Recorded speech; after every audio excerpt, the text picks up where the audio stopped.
with Phil stumbling drunkenly out of his bed, preparing in his head all the things he's wanted to be said. 90 minutes for Phil to fill with so much time to kill, he promised Chill, but all he does instead is beg and shell. The stream's online and straight away begins to wane, but all is fine as long as Chat's been 9 and doesn't step out of line. His content's immature for all to enjoy, like fresh manure, but I feel sure he ran through to feel so insecure.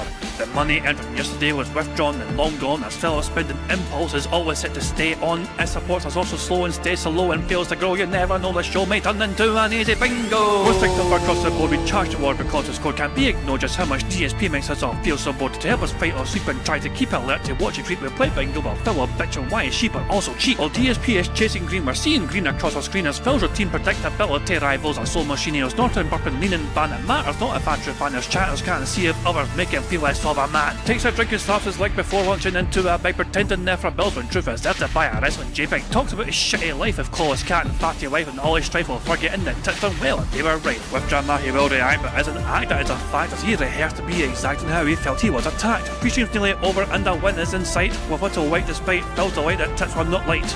We'll say alright, it is okay, and now it's time for Phil to play, but first he'll say that tits will help from being off the other day, and with those words we win again. It's never if but always when the game is won, and thanks to that we made it to the very end.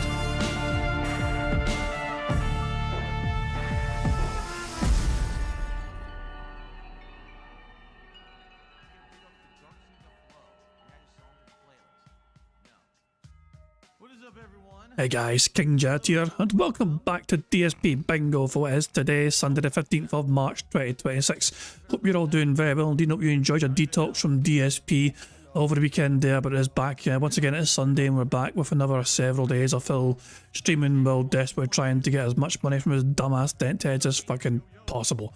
So there you go. So yeah, because Slay the Spire got derailed by Phil, the power went out for Phil on Friday, so he couldn't play as much Slay the Spire as he wanted to. Therefore, it was a very slow day of support. So he's playing it again today, in the hopes that his internet and power in general will behave itself today compared to Friday. So he had a very bad day on Friday, as you can tell. No sign of the bad man yet whatsoever. He's waiting to, I guess he's not awake yet, but either can go. But yeah, waiting for the bad man to show up, and then I'll say bingo can begin. And after that, we got a lot of things to cover first though before we get to today's bingo. First of all, before we do anything else, I want to kind of highlight this very kind of pressing thing. Pixar Animations, who of course is a big friend of the channel, they made the intro, you know what I mean, they made the Bubbles animation as well. I used the outro. Pixar, their channel was hacked. Their YouTube channel was hacked. They have no access to it, and they have no access to their Gmail account either. You know, so yeah, Pixar Animations had their YouTube account as well, and they have no access to their Gmail account either, you know. So poor Pixar has gone through a rough time of it, you know, as you can imagine. They've tried their best to try and get in touch as well, YouTube, you know, to ask YouTube, my account was stolen, but from maybe somebody who set up a passkey in their account, locking it completely, please help me. But YouTube just kind of came back with a kind of the standard response, you know, have you tried following these steps? And yes, Pixar definitely tried all those steps, you know. I mean, on the bright side, there is the silver lining is that Pixar still has all their videos. They saved every video they've made, every thumbnail, all descriptions, everything is technically already saved in posterity. But it would be also a hassle to make a new channel again and build that channel up again, that shit as well. It does suck that they've lost access to it for now. Fingers crossed there's a fucking way that Pixar can get this resolved, you know what I mean? But yeah, it's shit that happened to them, you know what I mean? Their content has been very entertaining for several years now. Yeah. Well, someone got access to it, and that somebody set up a passkey, apparently. You know? So they're locked it completely, and they can't access it via their Gmail either, for whatever reason. So yeah, but they're kind of fucked up, you know? They have no way to get into the YouTube account, and as things stand, currently they're still locked out of it. So yeah, okay. So if you see anything from Pixar on YouTube, don't trust it, you know. And what did I don't know. I don't know if anything's been done with it so far. I'm not entirely sure. But yeah, in terms of motive, who fucking knows? I mean, also the channel's still linked here, so if you got your Pixar's YouTube account, it's still there. You know, it's still there. The videos, like, there's nothing new here. You know. So yeah, nothing has been done yet to the account. You know? All I know is that Pixar has no access to this account as things stand. You know? So that sucks. So fingers crossed Pixar can get resolved very soon. So there you go. Don't know how it happened. I don't know how it happened. I didn't ask for full incidents and details. All I know is it happened, team. That's what he said in Twitter anyway. So there you go. So yeah, you've always got to be careful. You said get kind of things. You know what I mean? You know what I mean? Anyone can get at any point in time. You know what I mean? Sometimes it's a simple thing. Sometimes it's a very complex thing. But yeah, it is what it is. So Phil, as you know, as people might remember, Phil had problems on the very first boss, the very first soldier, the very first enemy playing GoldenEye.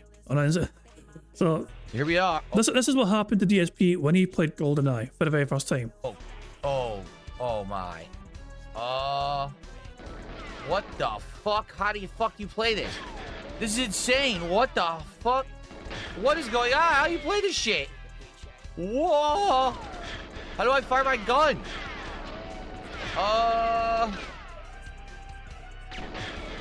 What the fucking shit? How do I fire? Oh, he did a front roll. He did a frontal roll. How do you play? So Phil died to the very first enemy of GoldenEye, okay? So side scrolls thought it would be fun to see if one of their hosts could do better, having never played the game before. So they had blabs or whatever, you know what I mean? Blabs. So they took on a DSP challenge. Their challenge was simply just to kill the first guy. I don't know why it's in this kind of perspective, as mobile phone fucking perspective here. But yeah, they had blabs trying to, you know, kill the first enemy in the game to see if they can do better than DSP. Go, James Bond is in the game. Now, Blast, off you go. Whoa, it's spinny. Okay. All right. All you need to do is find the first spot. There he is, and shoot him with. Oh. That's it, Blabs. Just peeking. Sorry, for some reason, like I'm trying to move him, but he doesn't really want to move. Okay, listen. Here it comes. No! How do I do this? Oh no, she's got Phil going on. Oh, there you go. She killed the first soldier in the game. She found the shit button. She did it. Totally by accident. I panicked. I was like, wait, how do you move? Well, hold on. Blabs, you did it. Congratulations. Thank you. How does it How do you feel? fucking spin? There we go. You did it. Now, do you think you can get the second guy? I'm gonna find out. I mean, you've already proven that you can do it. All right. Like, moving seems like a challenge. Oh yeah. This was a different time, Blabs. Definitely has old school vibes to it. Come on out, you racist! Where is he? He told the DSP. You're right there, Blabs. You're right there. It's Vince McMahon here. I'm trying not to divert. Oh God! Ah! There you go. Yes! Nice job. She's killed two. She killed two enemies without dying, which is 200% better than what Phil could fucking do. You know, so yeah, Blab's officially a better gamer than DSP, because they've also never played this fucking game before, or even know the fucking controls of the game clearly. But yeah, there you go.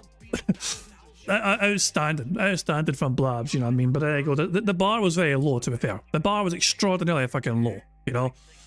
Anyway, so this was actually a couple of days ago. This is like, I think this was on the 12th, this clip here.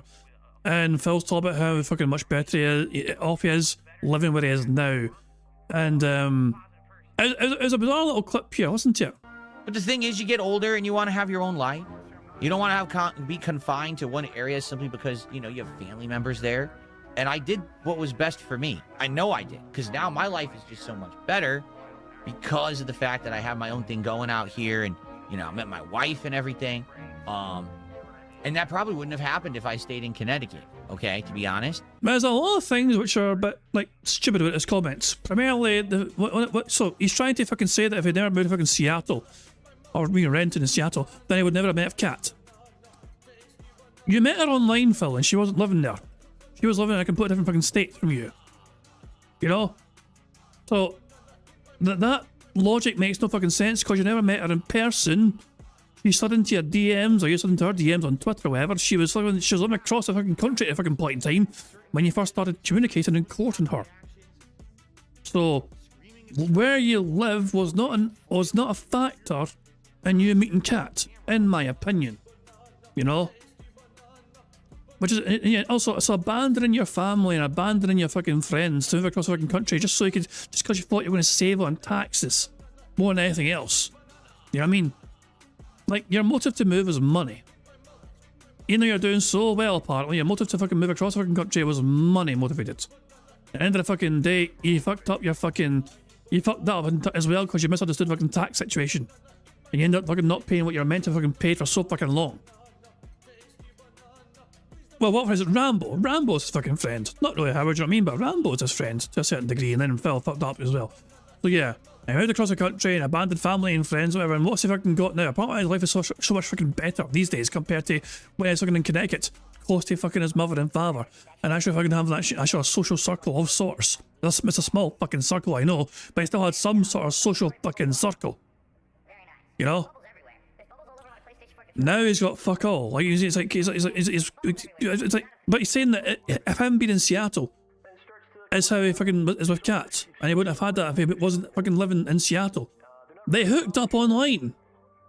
But I gotta stress that again. Like, oh hell. But yeah, I mean, obviously you could argue like what would have happened. Who fucking knows what would have fucking happened with Liana? Obviously Liana at the time was living. That's why he moved there, partially so he could get a bigger place. So Liana could live together with him and help him. Remember the whole premise of Phil moving in the first place? So she couldn't move in with him in Connecticut because the place was too small for two people. It really wasn't, but the place was too small with Phil's crap and junk in that fucking Snortfort in Connecticut, you know? The candle in Connecticut was filled to the brim of Phil's crappy statues, not shit. They devalued and massively. Phil thought, that's an investment. No, it fucking wasn't. So she couldn't move in with him because his little fucking candle was fucking filled to the brim of gamer crap, you know? So instead, but he wanted back surgery. He wanted back surgery, and Liana could help nurse him back to full health if he gets a back surgery. But oh no, she can't move in with me because my home is too small. What's the solution? Let's move across the entire fucking country.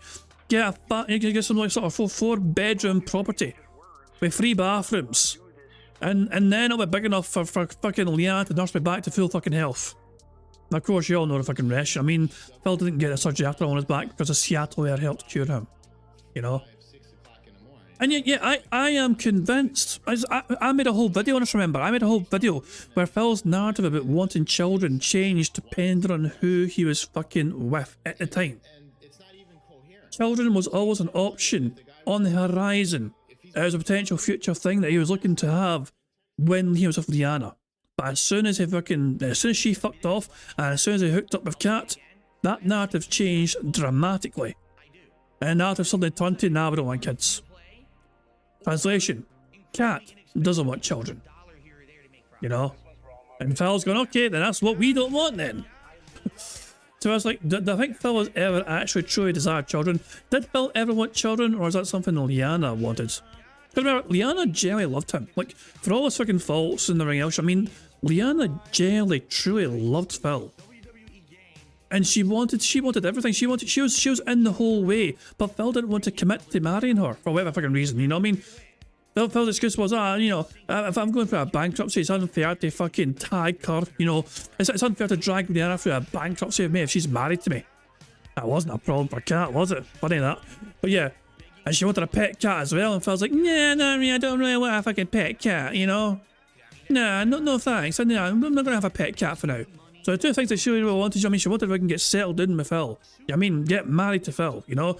And she wanted to get a pet together as well to fucking prepare, basically a pet together so I can help you prepare for kids, your responsibility and all that shit, you know? And Phil never gave her those things, and in the end, yeah, I feel like Phil pushed her away, you know? Phil broke her heart. That's the way I see it, you know. And yet, money as well to a certain degree. Once she found out the money issues, she was gone. I think it certainly opened her eyes to a certain degree.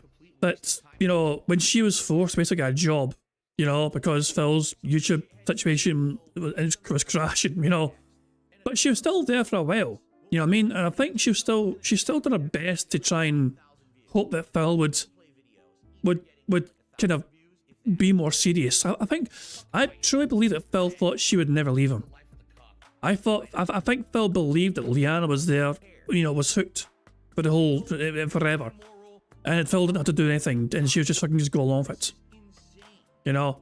But either way, at the end of the fucking day, you know how fucking wrestling works. I mean, Phil got dumped by Liana, then he slid into fucking Kat's DMs, you know, how you doing? And then Kat all of a sudden ended up getting moved into the snort fort. So there we go. Anyway, so yeah, Phil's justification as to why life is so much better after just, you know, going across the country to abandon his family and his friend.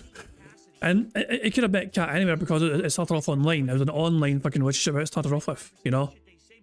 Not that there's anything wrong with that. I'm just trying, Phil's trying to fucking say that him being where he is how he met Kat, which makes no fucking sense. Because they met online.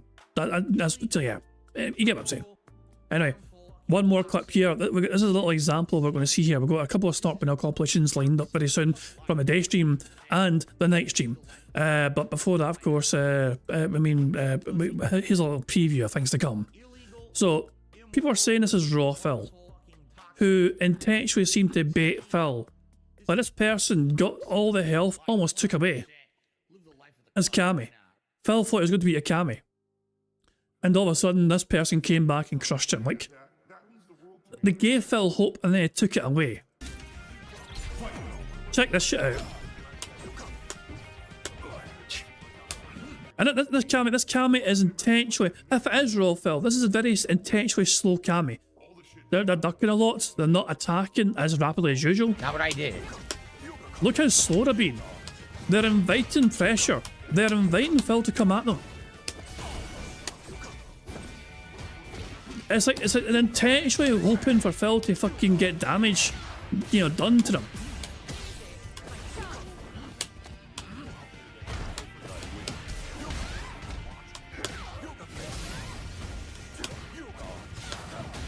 Look at it, look at this. Phil almost has a perfect on his Cammy. Look at the health.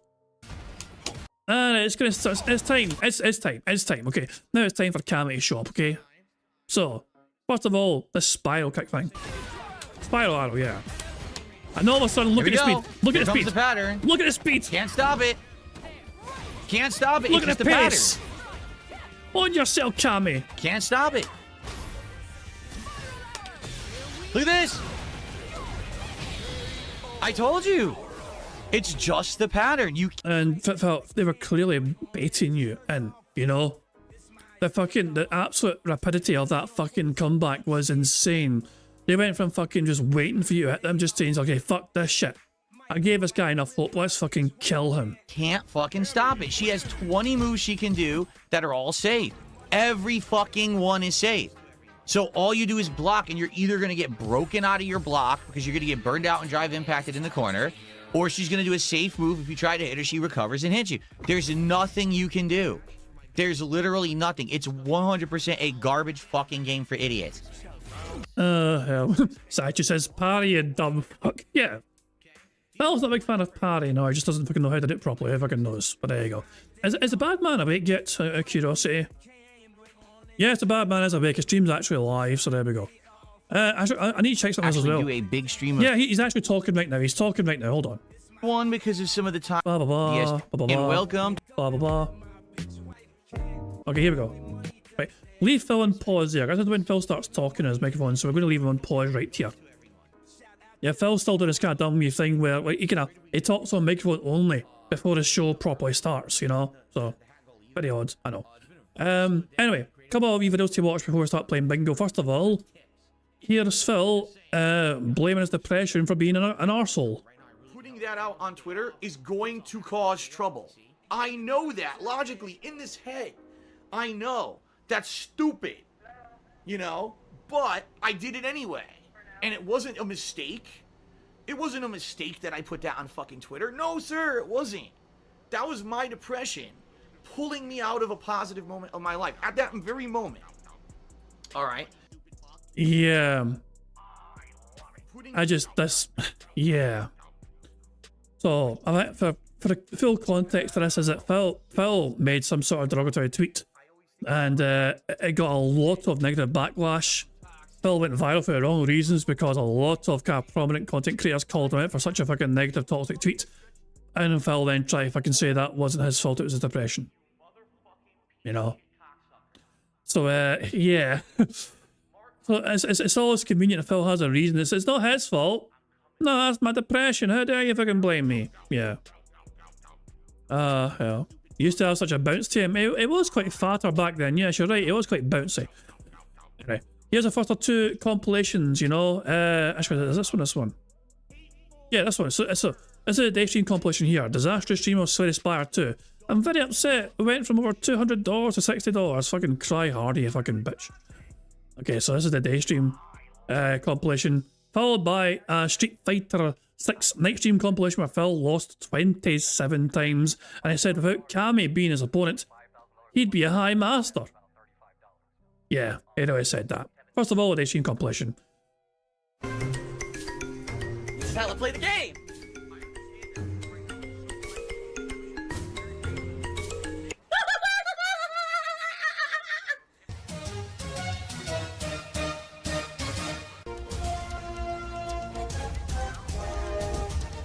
Oh my god!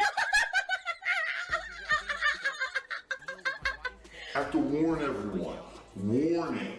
What you may see right now is going to be absolutely disgusting. Sound good? Sounds good to me. Oh, it's also includes the indie game stream from like okay. It's also includes Thursday night's indie game stream. Okay, so yeah, so Thursday night, Friday morning.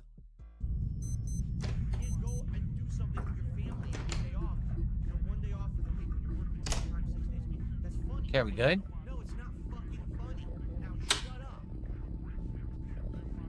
Did I leave a trace behind?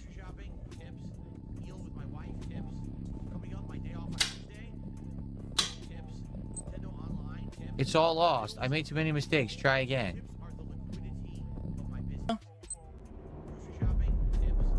What? They're not gonna tell me what happened? What did I do wrong? I did nothing wrong. I did everything correct.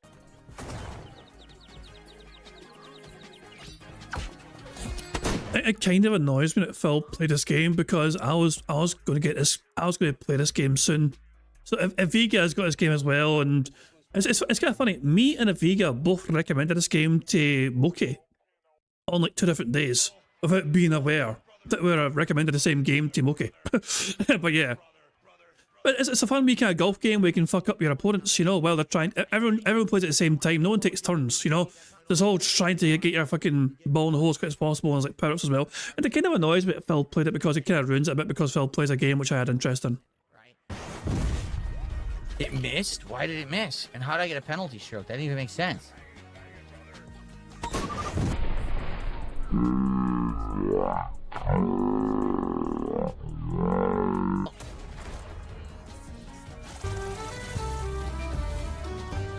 I don't think I'm coming back from this one, just saying. Is there a way to drop a power-up? Because, like, these suck.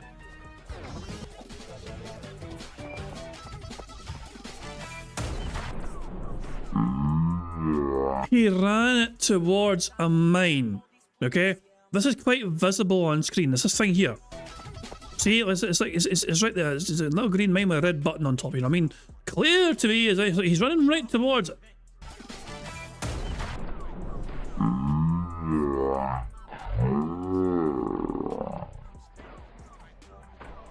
Oh, how do I get up there now? Wait a minute. How do I get up there? I can't. I don't know what I'm supposed to do. Ladies and gentlemen, I just received a $50 tip. Silver-tongued talker, right? Oh, I'm just going to say it one way, and hopefully you'll believe it, even though that's not the truth. And that's literally what's happening here. The guy's a liar. The guy's a fucking blatant liar and lying to everyone. But people are believing it because they don't know any better. Tomorrow's going to be a great day. In the morning, we're going to do a DSP morning show, and then we're going to have 3+ hours of Slay the Spire 2. We're going to continue on my run. We're going to see if we can keep going and get to Act 4. We're in Act 3 and near the end of it. Maybe we can get to Act 4. That would be cool. But if not, we're going to unlock the second character and do a run with the second character. Who fucking cares? Okay? So that's going to be tomorrow's daytime stream. Wow. But if you can't get 300 views, it was basically not even more time. Here we go. Here we Great. Why would the power do this now? Well, guess what? Did you see what just happened, guys? The power just went out here, and we're waiting to see if the power comes back on. Things are beeping, meaning the power has not come back on. I'm serious. So the reason that we have power right now is because of the battery backup, but all the power in my house just went off. For what reason? It's snowing. There's not even wind outside. It's just snow. I'm serious. So if the power doesn't come back on, we're screwed and I can't stream and I'm stuck at home with nothing to do in snow. Duh, like how stupid can you be? Of course, this has to happen on a day when it's snowing. Seriously. So the house is probably going to be freezing cold. So Phil streamed as long as he fucking could to try and squeeze as much money from his audience as possible. You know? And yeah, his wife wasn't even working that day. His wife wasn't working at all. Phil could have spent this fucking time together with his wife and just enjoyed her company, whatever. They could talk about whatever they fucking want. But Phil's like, well, am I going to have to... Phil's phone was still fully charged, thankfully. So Phil's two options, according to him, was either one, be on his phone, or two, go for a nap. Being with his wife wasn't even an option, apparently. Because we're not going to have heat. Unbelievable, man. At least my phone still has a good charge. Yeah, my phone's still like 90% because it's early in the day. At least I'll be able to do stuff on my phone, I guess, while the power's out. We're almost done, guys. We're almost done. We're down to only 40% capacity in the battery. So I'll be gone in about 10 minutes. I think I got about 10 minutes left, and then the battery's going to die. Game Boy, life's not treating me very good. I'm sitting here streaming in the dark because the power went out because we have light snow here in Washington State, which is an absolute joke. The idiot in the situation, it's just weather. Okay, I want to explain this as calmly as possible. There's snow flurries outside. We have about 2 inches of snow, and the power went out because of it. I want you to think about that. Okay? There's no wind, zero. No wind whatsoever. Okay? There's no actual inclement weather. It's 2 inches of snow, and the power has gone out. So who's the idiot here? And it starts to click, you know, if someone keeps saying sorry when they do something, they're not really apologizing, right? By the way, the power did come back later on that day. He did do another day stream. So that's the power ending there for Phil. If you keep doing the thing you're not, it's not really an apology. He would return though. He would return. Guys, if you like me playing Slay the Spire 2, please support the stream. Nope. I know that today's all screwed up because my power was out and we're playing late. Please support the stream right now. As you can see, there hasn't been much support at all since I went. So it could have basically took off the rest of the day stream and just like, it came, so it's funny. I mean, as far as I'm aware, he did absolutely nothing with cats while the power was off. You know? Like, and as soon as the power came back on, Phil's like, I'm getting straight back to fucking streaming. Stay. Like, that's just... He's always crying as well about fucking not having as much time as he'd like to fucking spend with his wife. And then when he's given a chance to fucking do that, he's like, I don't want to do that. Went live, and that's because of the power outage. So if you could, please support it, all right? Okay. Begging like an e-beggar. A wily e-beggar sitting here demanding. As you guys can see, sadly today, attendance and support are very low. And the reason being is pretty simple, because my power went out and we lost the momentum that we had earlier. We had over 200 viewers earlier today, and the power went out, and I think a lot of people were under the impression I wasn't going to stream. This sucks. All right, like it does. Like we had a great audience for this earlier in the week, and now we have a very small audience and almost no support. Please, I'm going to be streaming this for about 1 more hour. We're going to start a run now with the silent. Please, let's get some support for Slay the Spire 2. I like this game a lot, and I want to keep playing it, but I do need people to support it, and it sucks that this happened now. Like, really, I'm actually upset at this bullshit, you know? This pisses me off. But what did I do? Nothing. The fucking power went out because the power company doesn't know how to keep the power on when it snows. Oh my god, he's drinking gin. Gin is great. I drink. Yes, I actually drink. Please support the stream if you can. I'm actually pretty upset. $62. We went from over $200. That's why he's upset, of course. That is why he's upset. I'm actually pretty upset. Because why? Money. Not nothing to do with attendance or engagement, whatever, how people are feeling in the chat. No, money, just money. I'm actually pretty upset, guys. Where's my motherfucking money? Why?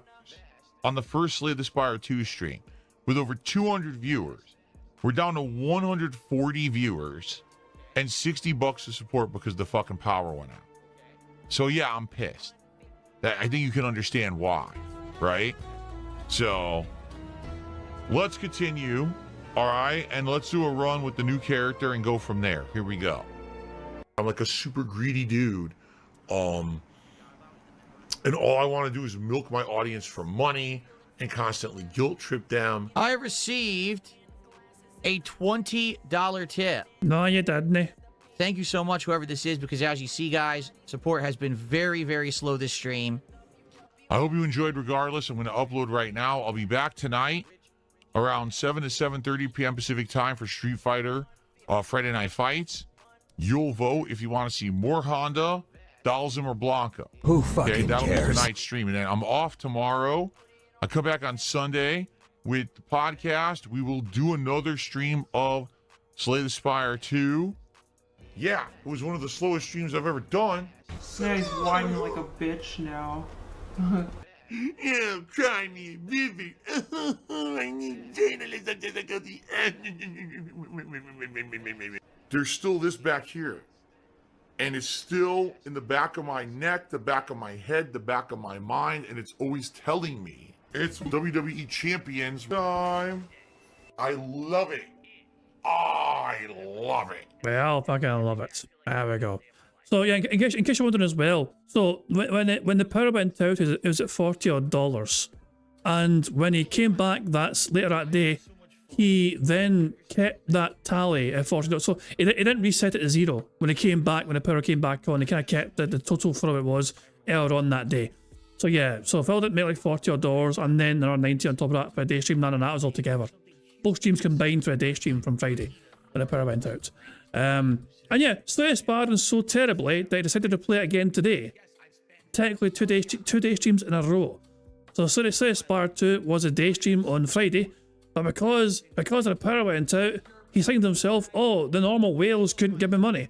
So I think he signed himself that if he plays it on day stream today, with no interruptions or the power going out, I think he's under the impression he's going to get another $200 playing it again straight away. Mr. Variety here has said, fuck Variety. I'm playing Slay the Spire 2 again because he wants to fucking see if he can get his 200 buckaroos from his dumbass dents or not. So, yeah, there you go. Good stuff indeed. Anyway, yeah, WWE Champions time. Fucking hooray. So, yeah. Oh, God, sick man. That was great. Hell, I remember when Phil claimed that she was going to make a huge monumental difference to his content. You know? She's a gamer as well, guys. It's going to be great, you know. And Phil was telling his audience, oh, it's going to change so much and she's going to be a big part of my content. And then all of a sudden she's like, nah, I don't want to have a thing to do with your content anymore, Phil. Your audience makes fun of me. The best part is it wasn't even us, it was Phil's own community. Phil's own community ruined it for him, you know? That was the best part, you know? But yeah, Phil, Jesus, man. Cat was more popular. That's a stretch. That's almost as much of a stretch as fucking waistline Cat's fucking jeans. That's a hell of a stretch right there. Yeah. Anyway, we have one more compilation to enjoy. I'm actually going to speed this up. This is going to be 1.5 speed. This compilation, you know. Yeah. Street Fighter 6 compilation of Phil getting his arse whooped time and time again. In Street Fighter 6, 27 matches lost. Phil has the pignosis. He mind and brainwashes his viewers into contributing. Make a contribution tonight. Here we go. You ready? Woo! Woo! Okay, I'm indoctrinated. Sounds good. And it's the power of cultish groupthink mentality. I'm a cult leader. I think the pignosis works. All right, we start off tonight with a very generous tip from Jack's Rap. I made you a flashbang, and I made you a goddamn flashbang. Oh, by the way, so yeah, Phil made about $200 on a Street Fighter 6 night stream. Jack's Raxer gifted $50 before everything started. So he was responsible for a quarter of support. NDO also gifted 10 memberships, which was $30. So $80 from 2 people. And you got like $200 altogether. So almost half the support Phil got was from 2 individuals. And without them, Phil would have been very, very pissed off indeed. Jaxer, thank you so much, Jax, for $50 tonight. I've never run into this thing before. What is it, a money creature? Yeah, look, it's a money creature. It just throws money around. What the hell was that? Have we built up enough views to start gameplay? We haven't gotten any new viewers in like 10 minutes. We've been at like 150 on YouTube, and I'm wondering what's going on right now. Are we going to get more viewers tonight, or what gives? I don't know. How many do we have on Kick? Only 50. See, for Friday Night Fights, typically we get a ton of viewers. I don't know what's going on today, man. There's no dead air, so I wouldn't know. Some idiot just said, does the dead air bring in viewers? Well, there's no dead air. I'm talking directly with you the whole time, so you're just a retard. Specifically. Is Phil wondering why everyone disappeared on Kick? I may have an explanation for that. This was Phil's bans last week, okay? This is Phil's ban list, okay? And it spiked up massively on Friday the 13th. There was 121 Kick bans, although a lot of them were done by Dunce Felter. In like a span of like fucking a minute or so. All these bans are done. Everything you see here is Dunce Felter. From 25 minutes past 9 all the way up to 26 minutes past 9. He mass banned several individuals for reasons I'm not entirely sure of. This is all Dunce Felter mass banning several people on Friday the 13th. Yeah, there's still some normal bans as well, of course, when someone emote spam, whatever. Jade banned Scorpion, just said Jade? Question mark, and Phil banned them. Phil banned a few people as well on Friday the 13th. As you can see here, somebody's actually gonna. There's Ellipsion as well in Phil's YouTube chat banning somebody. Thank God I don't have to watch that bad Flash mobile game Slay the Spire. Phil bans. Wait, no. One of Phil's mods banned somebody for saying that. Holy shit. Phil banned somebody for saying nice intro, Darziak, very robust. Holy fucking hell, man. Jesus. What a fucking petty reason to ban someone. Holy shit. But yeah, Dunce Felter went fucking mental with the bans on Friday nights on Kick. For whatever fucking reason. And all these, and there's no messaging, not even for a fucking message, just a bunch of names. Dunce Felter had a bunch of names and just banned them all within seconds of each other. That's why there's a big spike in the ban list, as you can see. If I see for the whole month in general, it's an impressive number of bans, but it still doesn't kind of beat the 474 bans that Phil had on February 16th. There you go. Or the 344 from February 27th. That's been quite slow in March compared to the usual. March slowed down quite a lot. And then until this little spike here. So, there you go. Anyway. Thanks to the flash bang, Phil. Yeah, fucking bastard. Let's fucking get back to this. Actually, no, Phil, so it's not Bruno's fault. But yeah, anyway. Street Fighter 6 compilation. Here's Phil losing a whole bunch. And then we can start bingo afterwards. Twitch terminated the agreement following its investigation of repeated instances of inappropriate conduct involving hateful slurs. Like literally every week I'm kind of living week to week at this point. Ever since I got kicked off Twitch last year, it's been that way. And like I said, guys, please, let's get support for Street Fighter tonight. Earlier today, my first stream got royally screwed over by the bad circumstances. It sucked because... Hey, sure, it only tracks YouTube bans because that still shows.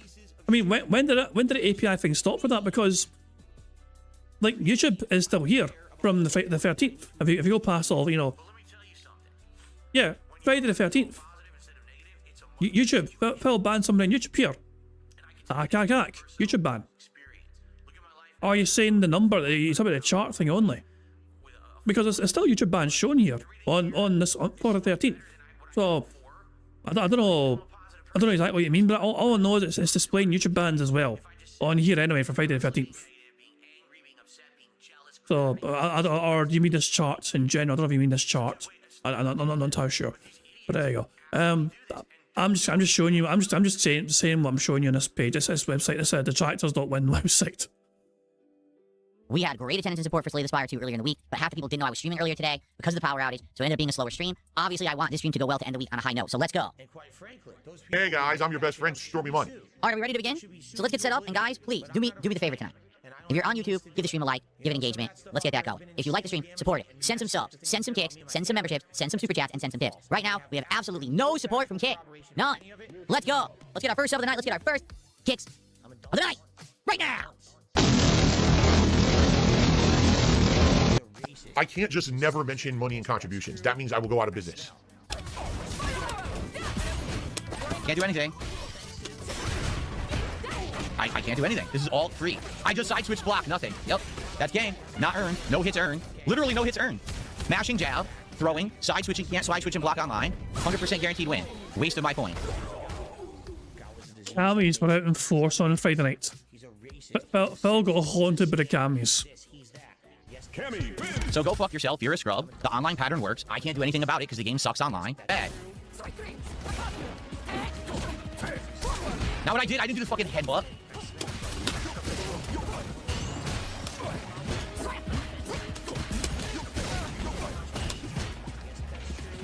Oh my god, she went over. I can't block. Come on. She just cold drive rushes over and over. The game doesn't fucking block it. It's so lame. Aren't you meant to use your drive rush to block their drive rush? 100% pattern play. I can't get out of the corner. I just can't. I get no way to get out of the corner. Look at that. She got to mash jab, and she's safe when I do reversal. That's how I'm supposed to get out of the corner because I don't have. I need a cammy emote. Oh yeah. If it's ever possible to add more emotes, I'll see what I can do. I don't know if I'll ever be able to add more emotes, so we'll have to wait and see. Like I don't know. We'll see what happens in the future. But yeah, I need to build up more members first. Have a reversal. So she does it, the reverse, doesn't I can do jab, jab, jab, let me do reversal to get out. Oh, she blocks the reversal because she can recover so instantly from jab. Now I'm dead. So it's a 100% horrible fucking match and I'm not playing it. It's just a waste of time and a loss of fucking points for no reason, man.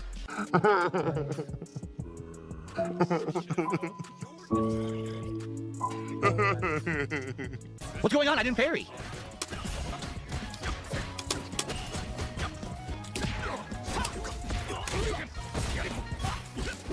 I'm getting owned by bullshit. Look at this nonsense. I lose now. Fuck this game. Fuck this piece of shit.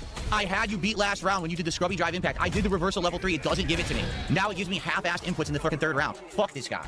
This guy fucking sucks. He was done. You were fucking cooked, dude. Whoa. Look at this. Are you kidding? Monster reward for a random guess. It's a guessing game though, Phil. You're attacking them, thinking you're going to try and outsmart them and outguess them if they're going to block high or low. The whole premise, I've never understood why Phil complains and bitches and minds and moans about, oh, you got a random guess, you got lucky. Yeah, but if you're playing somebody online and you're trying to outthink them and outplay them, you're trying to fucking guess what they're going to do so you can counter that. The whole thing's a guessing game.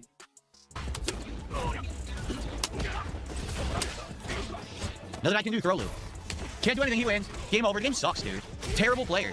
100% corner player. Can't do anything to be mid-screen, but the moment that I get in the corner, my shit doesn't come out, I lose. Fuck this Then stop getting in the corner then, bitch.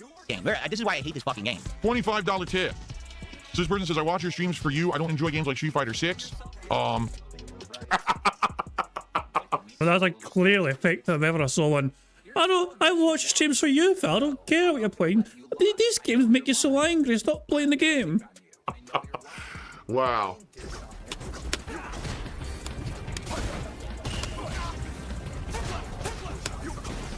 Oh, we're at lucky jump. Lucky jump. What do you mean lucky jump? They jumped fucking twice. You not have like done an anti-air them or some pish? Giant reward for one lucky jump. You haven't you got a fireball that fucking spits out like a 45-degree angle as an anti-air? You should have fucking done that. They fuck up the jump. Awful. Awful fucking player. Can't do anything. No reaction. He does it. Okay, here, nothing. Just drop my input entirely. I lose. One lucky jump on fight, level 3 combo. The fuck up. Holy fuck. No, wait. One lucky. Wait. Okay, here, nothing. Just drop my input entirely. I lose. Wait, so the round starts. Soon as this. Oh. So Phil tried to fucking. Hold on, wait. This is golden. This is fucking golden here. Phil tried to fucking sneak a hit straight away in them. This person, I imagine, might have anticipated that. Maybe it's how Phil started the previous round as well. Who fucking knows? You know? But this person immediately thinks to himself, well, I better fucking jump myself out of the way. You know? Oh, the best part is this leads to a fucking perfect. Phil's part and play got massively fucked up. Oh, glorious. One lucky jump on fight, level 3 combo.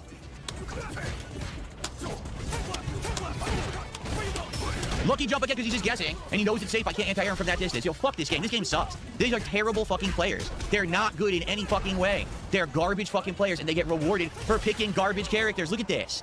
Fuck you, you piece of fucking shit. Suck my dick. Run away, Phil. Perfect KO. Perfect KO. Oh my fucking god. Throw loop now.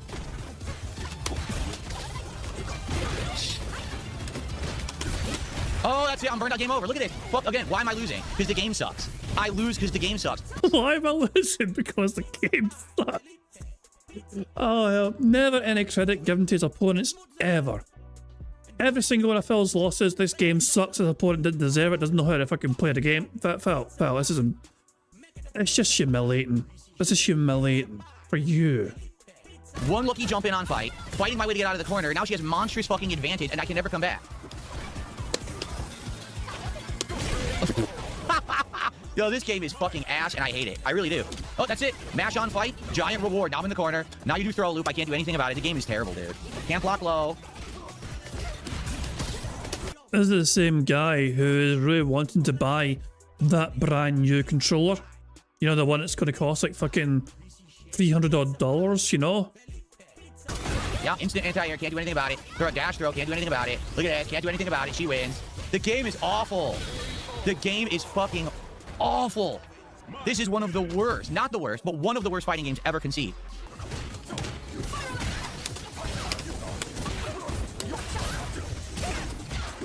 Nothing.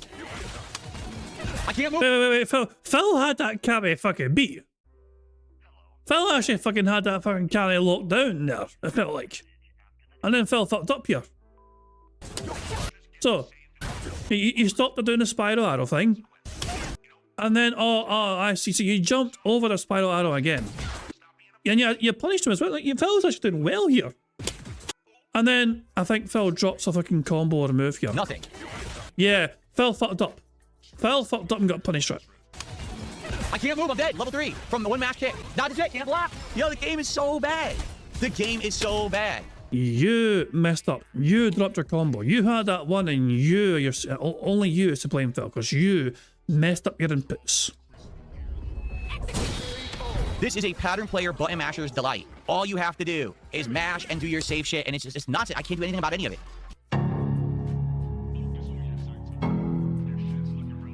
Damn, that looks tasty. Every time. No super. Oh, I don't have level 3. He was getting ready to fucking blame the game. It's like, no, sorry, oh wait, I don't have it. It's your fucking attention to detail. It's so impressive, Phil. It impresses me the fucking most. What the fuck? Are you kidding?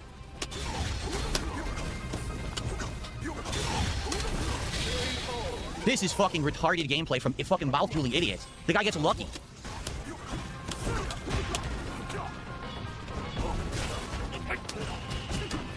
Can't do anything. Can't do anything. Can't do anything. 3 in a row. That's it, game. Level 3. He wins by just literally walk, forward, throw, mix up. Basic stuff. You can't beat it with Dalsim.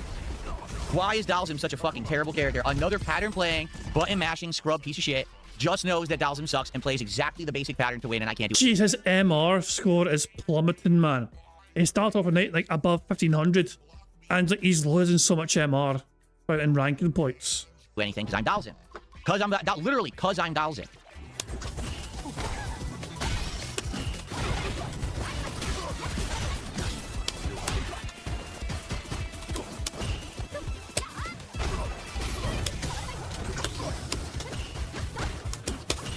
I can't do anything. It's all safe. I can't do anything. Oh my god. It's all safe. It's all fucking safe. Amazing fucking gameplay, huh?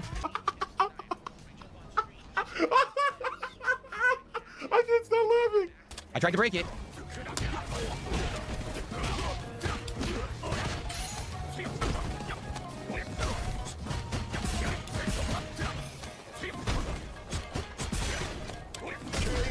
100% corner pattern. There's nothing I can do about it.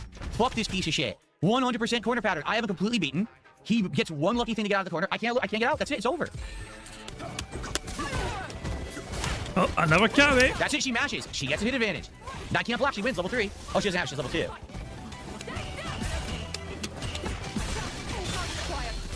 Dude, I rest my case. I rest my case. The game is awful. I absolutely rest my case. Everyone in rank is a try-hard shitbag who doesn't understand fighting games. Memorize the pattern to push yourself safely to the corner and then dominate Dowsum, and you can't do anything. Says the guy who has 1 or 2 patterns himself with every one of his characters and has no answer to it when it doesn't work for him.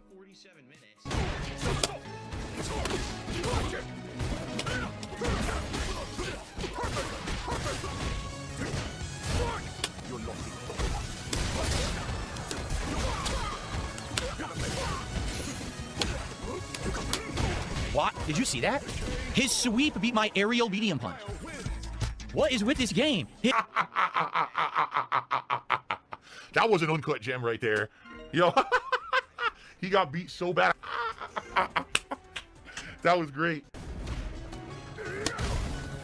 I can't do anything. I can't get out of the corner. He can drive impact at any time. I can't move. Look. There's nothing I can do. What a great character Dowsum is, huh? There was literally nothing I could do. Guaranteed win for Guile. Guaranteed win for Guile. I felt like this guy was intentionally fucking baiting Phil here. Hold on, that was quite weird to me.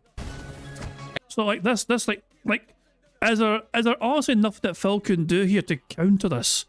All Phil did was fucking cover up and protect himself. I can't do anything. I can't get out of the corner. He can drive impact at any time. I can't. Like this pattern here. Is there honestly nothing that Phil can do here? Phil is playing like he has no choice but to fucking do this, otherwise he gets hit anyway. Surely there's something you can fucking do. If you're not going to keep doing the same combo here. Move, look. There's nothing I can do. What a great character Dowsum. Apparently grabbing someone can stop this sort of thing happening. Why isn't Phil trying to grab someone? Give me my spoon as a use. Oh my god, this is definitely a detractor. This is definitely a fucking detractor. Fucking beating up right now. Huh? There was literally nothing I could do. Guaranteed win for Guile. Guaranteed win for Guile. Scrub. Fucking scrub. Yeah, Dowsum has to be like bottom of the barrel tier at this point.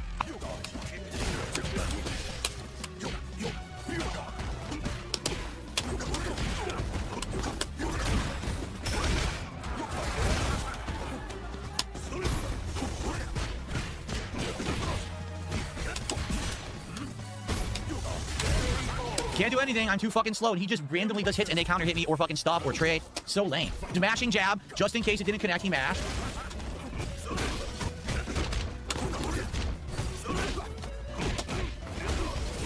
I can't block. I tried to block. He wins level 3.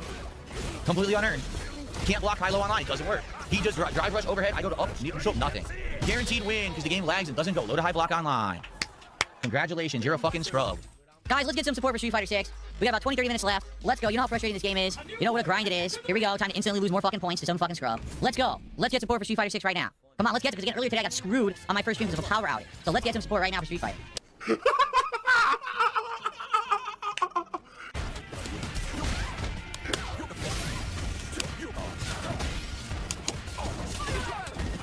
This is the Kami. This is what I showed you on Twitter earlier on. This is the Kami intentionally baited him, and yeah, this comeback was intentional.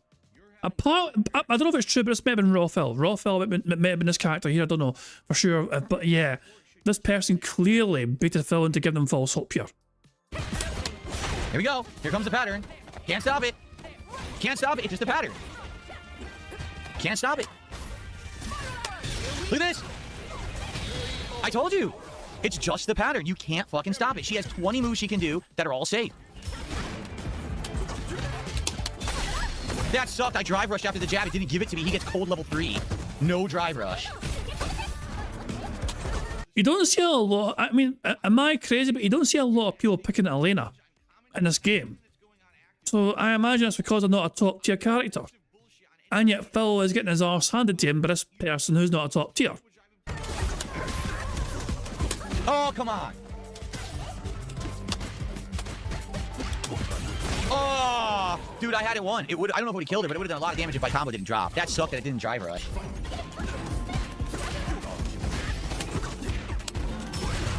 Now she gets giant punished.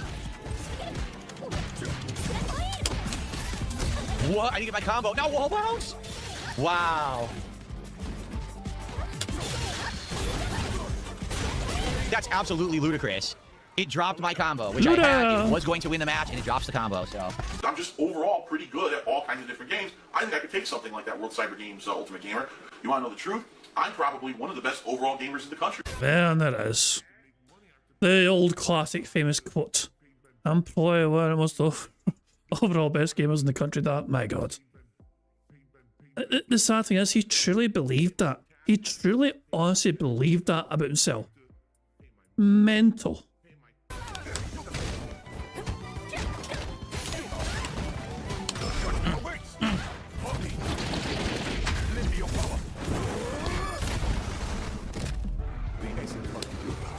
Why did that hit me? Just think about why that hit me. What the fuck? I can't do anything. When she does drill, it beats everything I have in my arsenal. No lie. The fucking cannon drill.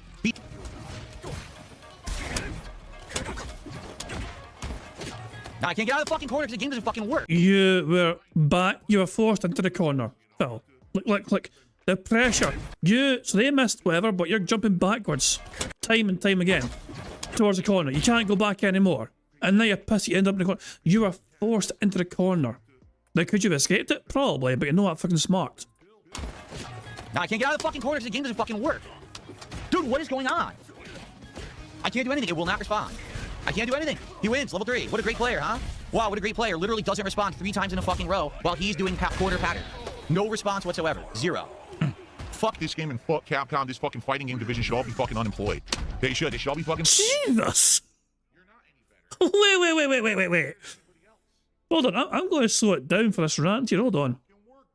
No. We need to hear this fucking at normal speed here. This fucking rant here. This toxic rant. Fuck this game and fuck Capcom. This fucking fighting game division should all be fucking unemployed.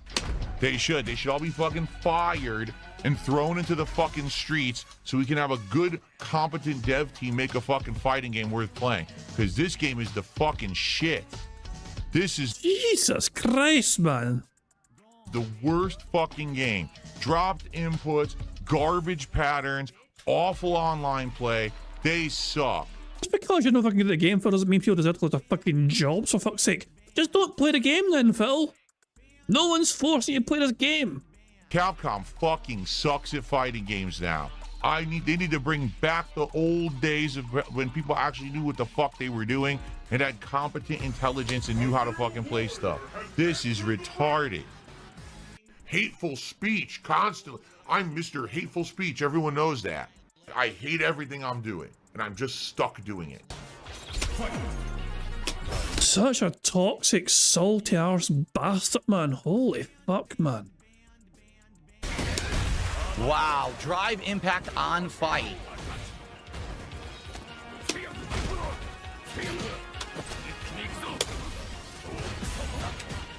What a great player, huh? What a great fucking player. He's really outplayed me. Wow, massive outplaying. I didn't even fucking care at that point. I'm never perfect. Of course, I didn't care. Perfect doesn't count. I didn't care. Wow, you really outplayed me with your corner pattern with Ryu. You really outplayed me, you piece of fucking dog shit.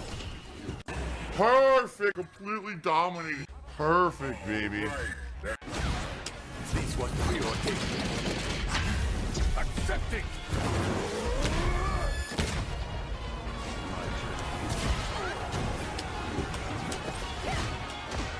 I can't do anything. It's all safe. It's all safe and free. That's it. She wins. Level 3. Nothing to it. Thank you, Weekend Child, for a $2 super chat. And thank you, DK Flax, for the $5 super chat. I didn't add any of these yet. So that was a complete waste of time, as usual. Waste of my time. Go fuck yourself, scrub. Every fucking Cammy is a pattern scrub that plays exactly the same. Can't beat it with low tier.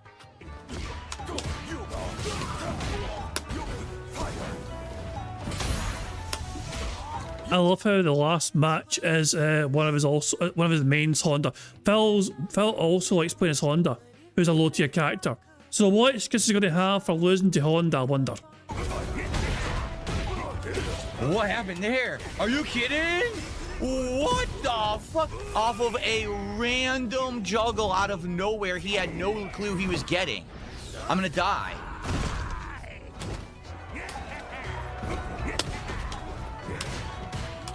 Dude, out of a random juggle he had no idea was going to connect, he gets a giant fucking random lucky combo. If you subtract every cami, I'd always be up on points. But every cami is exactly the same round, exactly the same gameplay, exactly the same guessing. Everything's safe, everything's free. Cannon cannon drill through everything, just beats everything. Why play?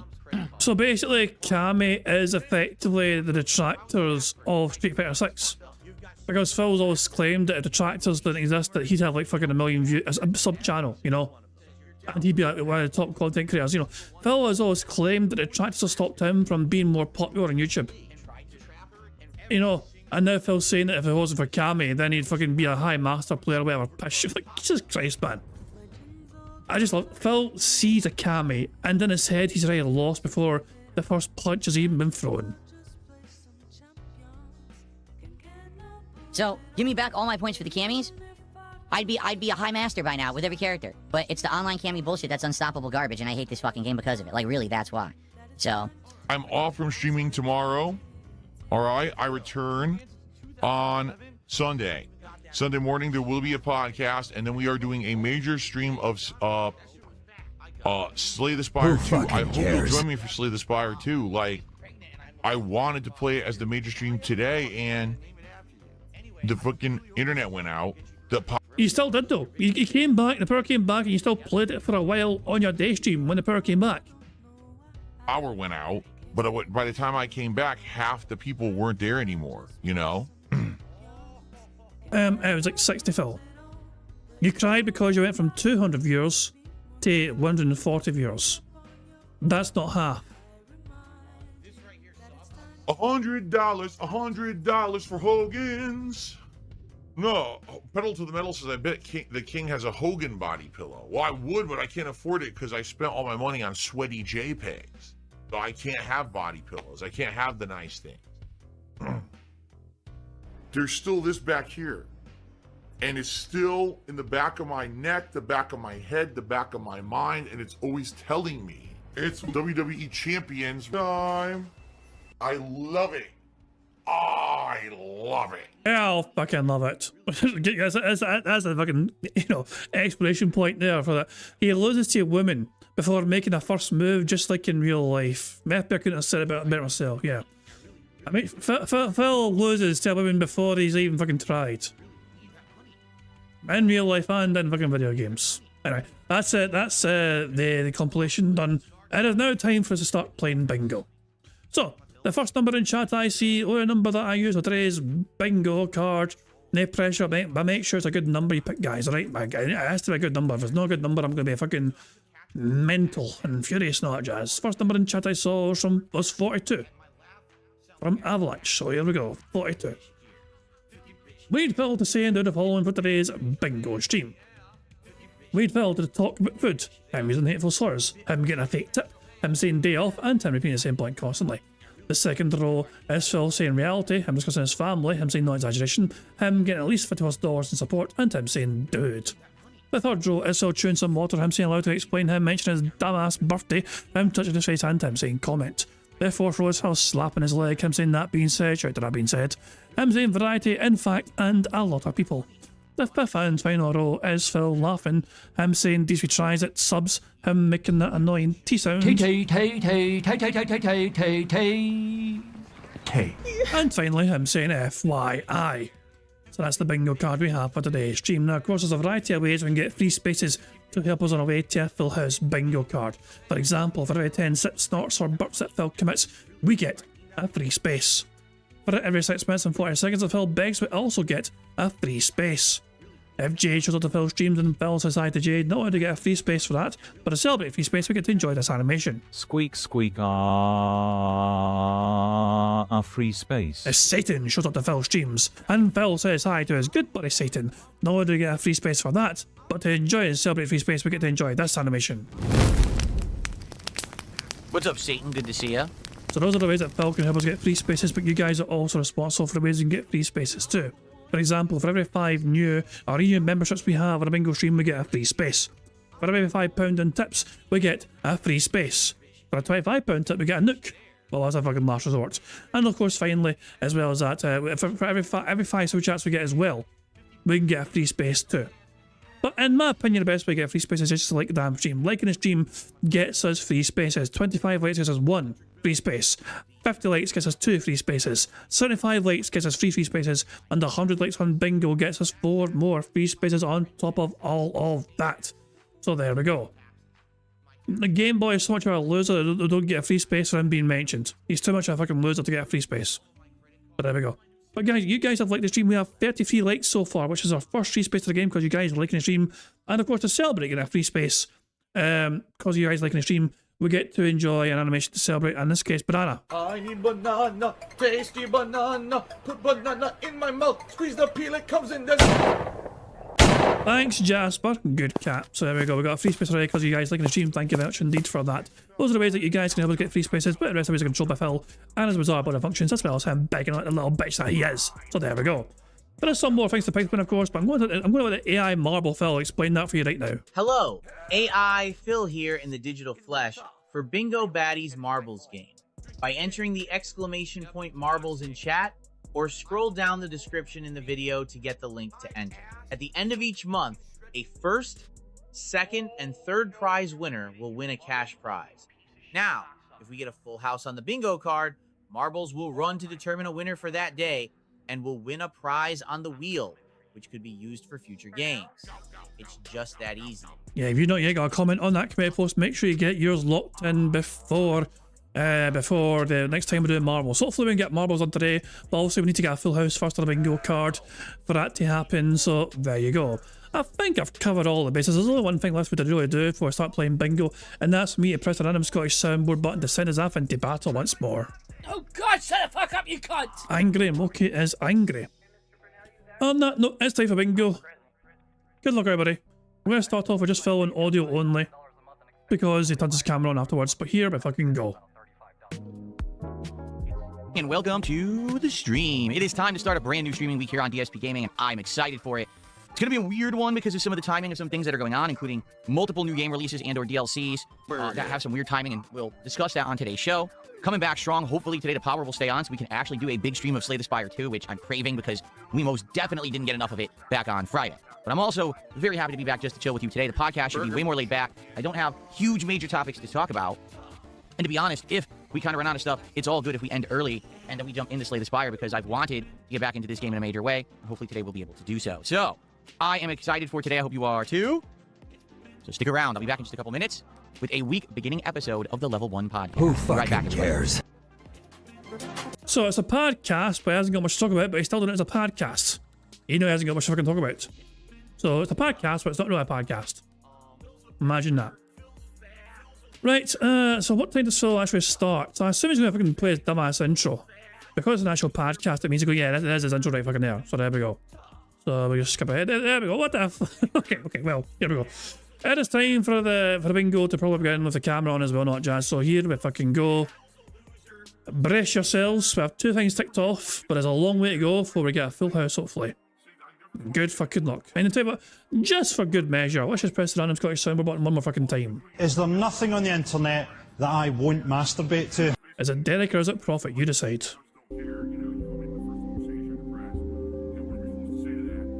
Good morning, everyone. Welcome to a brand new streaming week here on DSP Gaming. This is a good one. We've got multiple new releases and or DLC expansions. We've got some exciting continuing playthroughs, chill vibes, and hopefully the power will stay on all week. We got a lot to talk about on today's show, including a different schedule, because this week the schedule will change a bit. I do have a slightly shorter streaming schedule than I usually would. That's okay, but I'll explain exactly how it's going to work. What do you mean? What do you mean a shorter streaming schedule? You didn't clear this up with me. Hold on. I'm gonna fucking clear this up right now. I'm trying. Wait, I can't. Oh, I forgot. Hold on. It's the comment DSP on Twitter. What do you mean you got a shorter screaming scheme? What the fuck? What's he fucking saying here? I'm off on streaming, so I said that. And blah blah blah. I'm back. Blah blah blah. Is he off on Friday? Perhaps. Is that what he's saying? I don't know. I guess we'll have to wait for Phil to explain it for us, but here we go. We even got a really weird release day coming up where a game is coming out at 3 p.m. Pacific time. I don't think I've ever experienced anything like that in the 18 years that I've been a video game creator. I've never seen a video game come out at 3 p.m. in the middle of the afternoon, but it's happening. So we will talk about how we're going to tackle all of this. It's going to be a good show, getting everyone caught up, positive vibes and fun. So sit back and relax, folks. It's time to start the week right. It's time to start the week with a fresh edition of the Level 1 Podcast. No cares. Let's just skip a shitey fucking intro. Same old pile of piss it's ever fucking been. Here we go.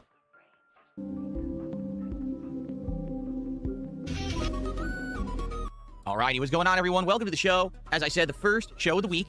This is for Sunday, the 15th of March, 2026. Things are kind of in disarray, and the reason I say that, there's some stuff going on. My wife is actually cleaning the house. Jasper Kitty is deathly afraid of the vacuum cleaner. He just always has been. So she's vacuuming. He ran in here when I was about to start, and I'm like, well, Jasper, I'm going to start the show. I got to close the door then. So he's in there with the door closed. I'm going to see how he behaves. If he behaves normally, then maybe we can have him in here, more often with the door closed, because a lot of people say, why don't you have your cat in your office more often?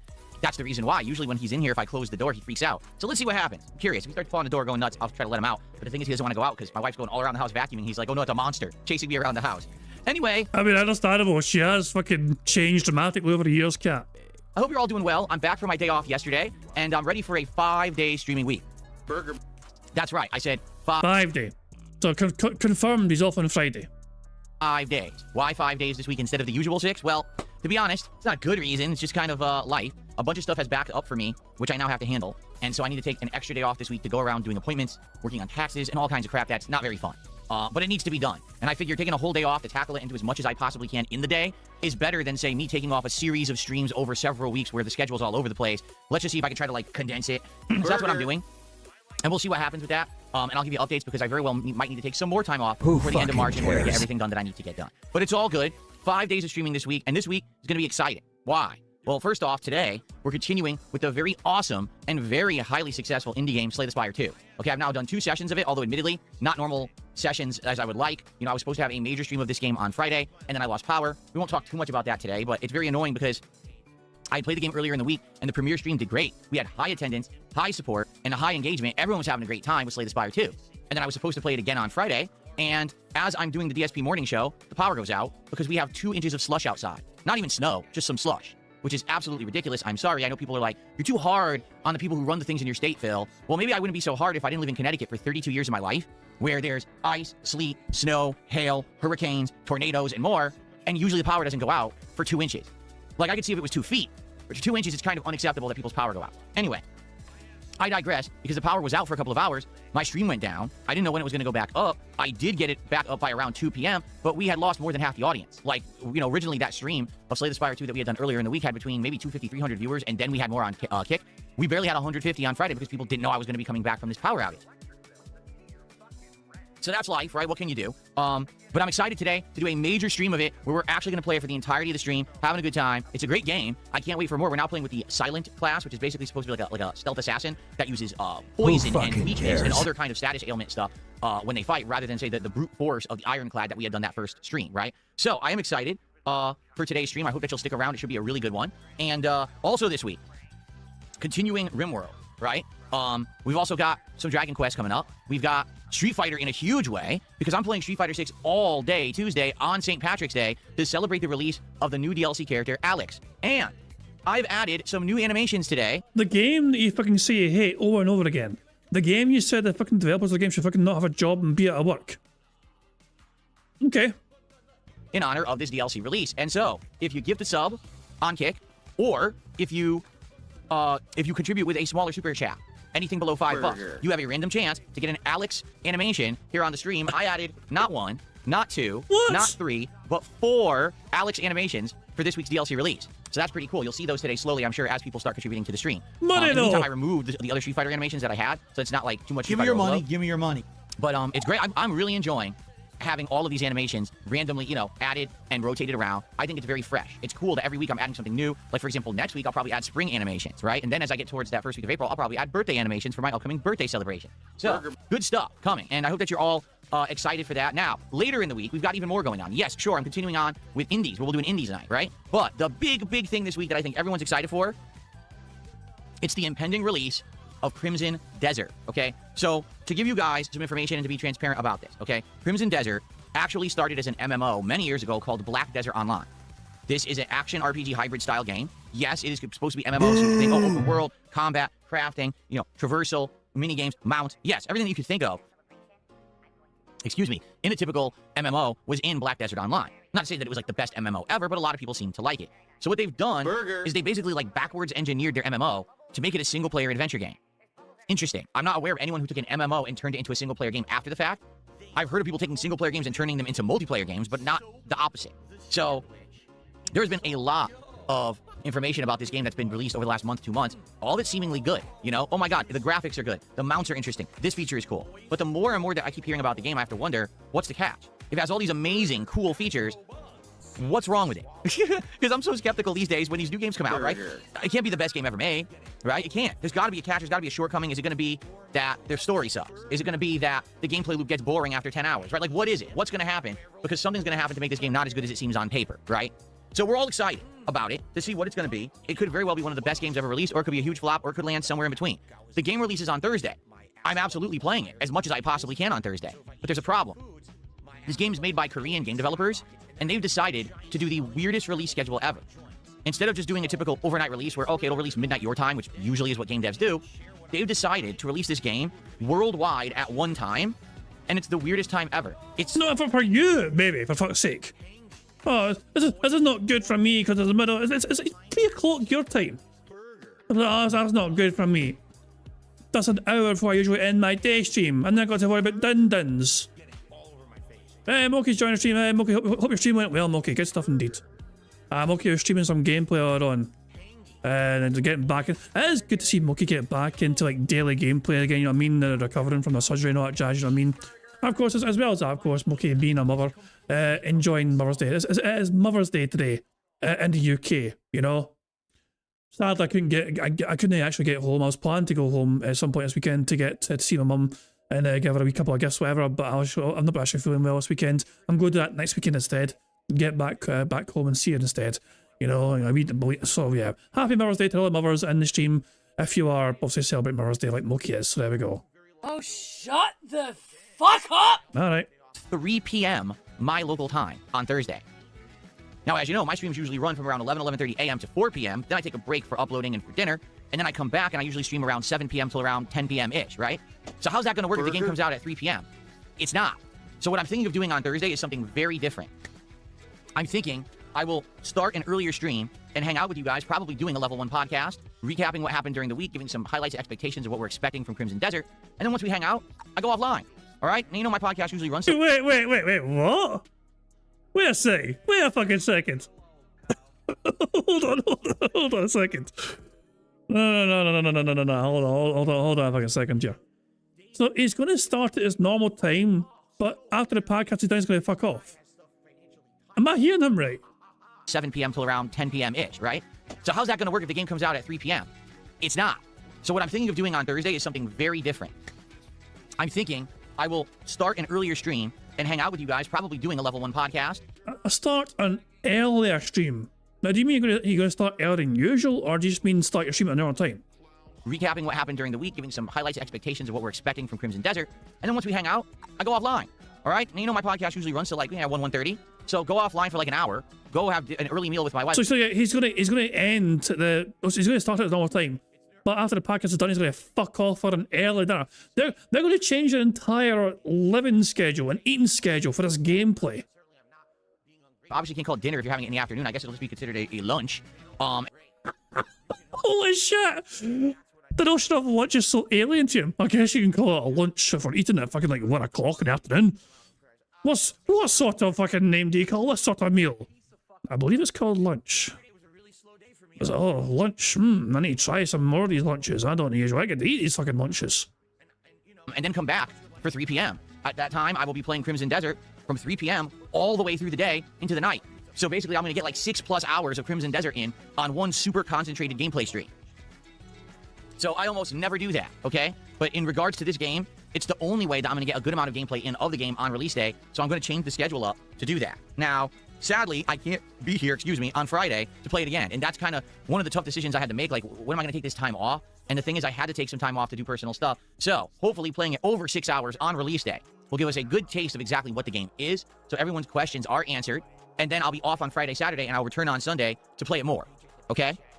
So there you go. In fact, what I might even do is a very quick video at the end of Thursday night, just to say, hey, after 6.5 hours, here's my initial thoughts on Crimson Desert, and that's what I leave as the highlighted video of the channel while I'm gone for a couple days, okay?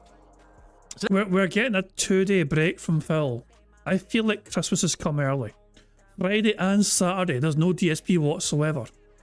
Beautiful, beautiful day. That's what we're looking at for this week. To run through the schedule today, Slay the Spire 2, tonight, RimWorld, which I'm very excited for. RimWorld's actually been doing really good with our progress and everything, so that's going to be great. Then tomorrow... Last time I played RimWorld, he didn't hit the goal. It's actually fucking slowing down for him technically. Tomorrow, Dragon Quest 7 Reimagined and an Indies tryouts night. They've been doing well, and we've had a lot of fun trying various variety of games. We're going to have another one tomorrow night. Tuesday...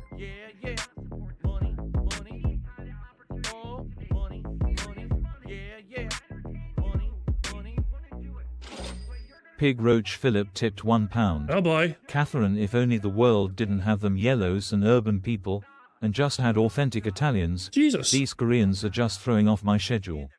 North Korea is clearly the more orderly country. How dare those bastard Asians fucking ruin Phil's life once again. First of all, the fucking Japanese fucking denied him getting first place at evil, and now this. The damn Asians are conspiring together just to ruin Phil's entire fucking life. Outrageous fucking behaviour. Oh hell. It's fucking North Korea, god damn it. Oh hell. Poor Phil.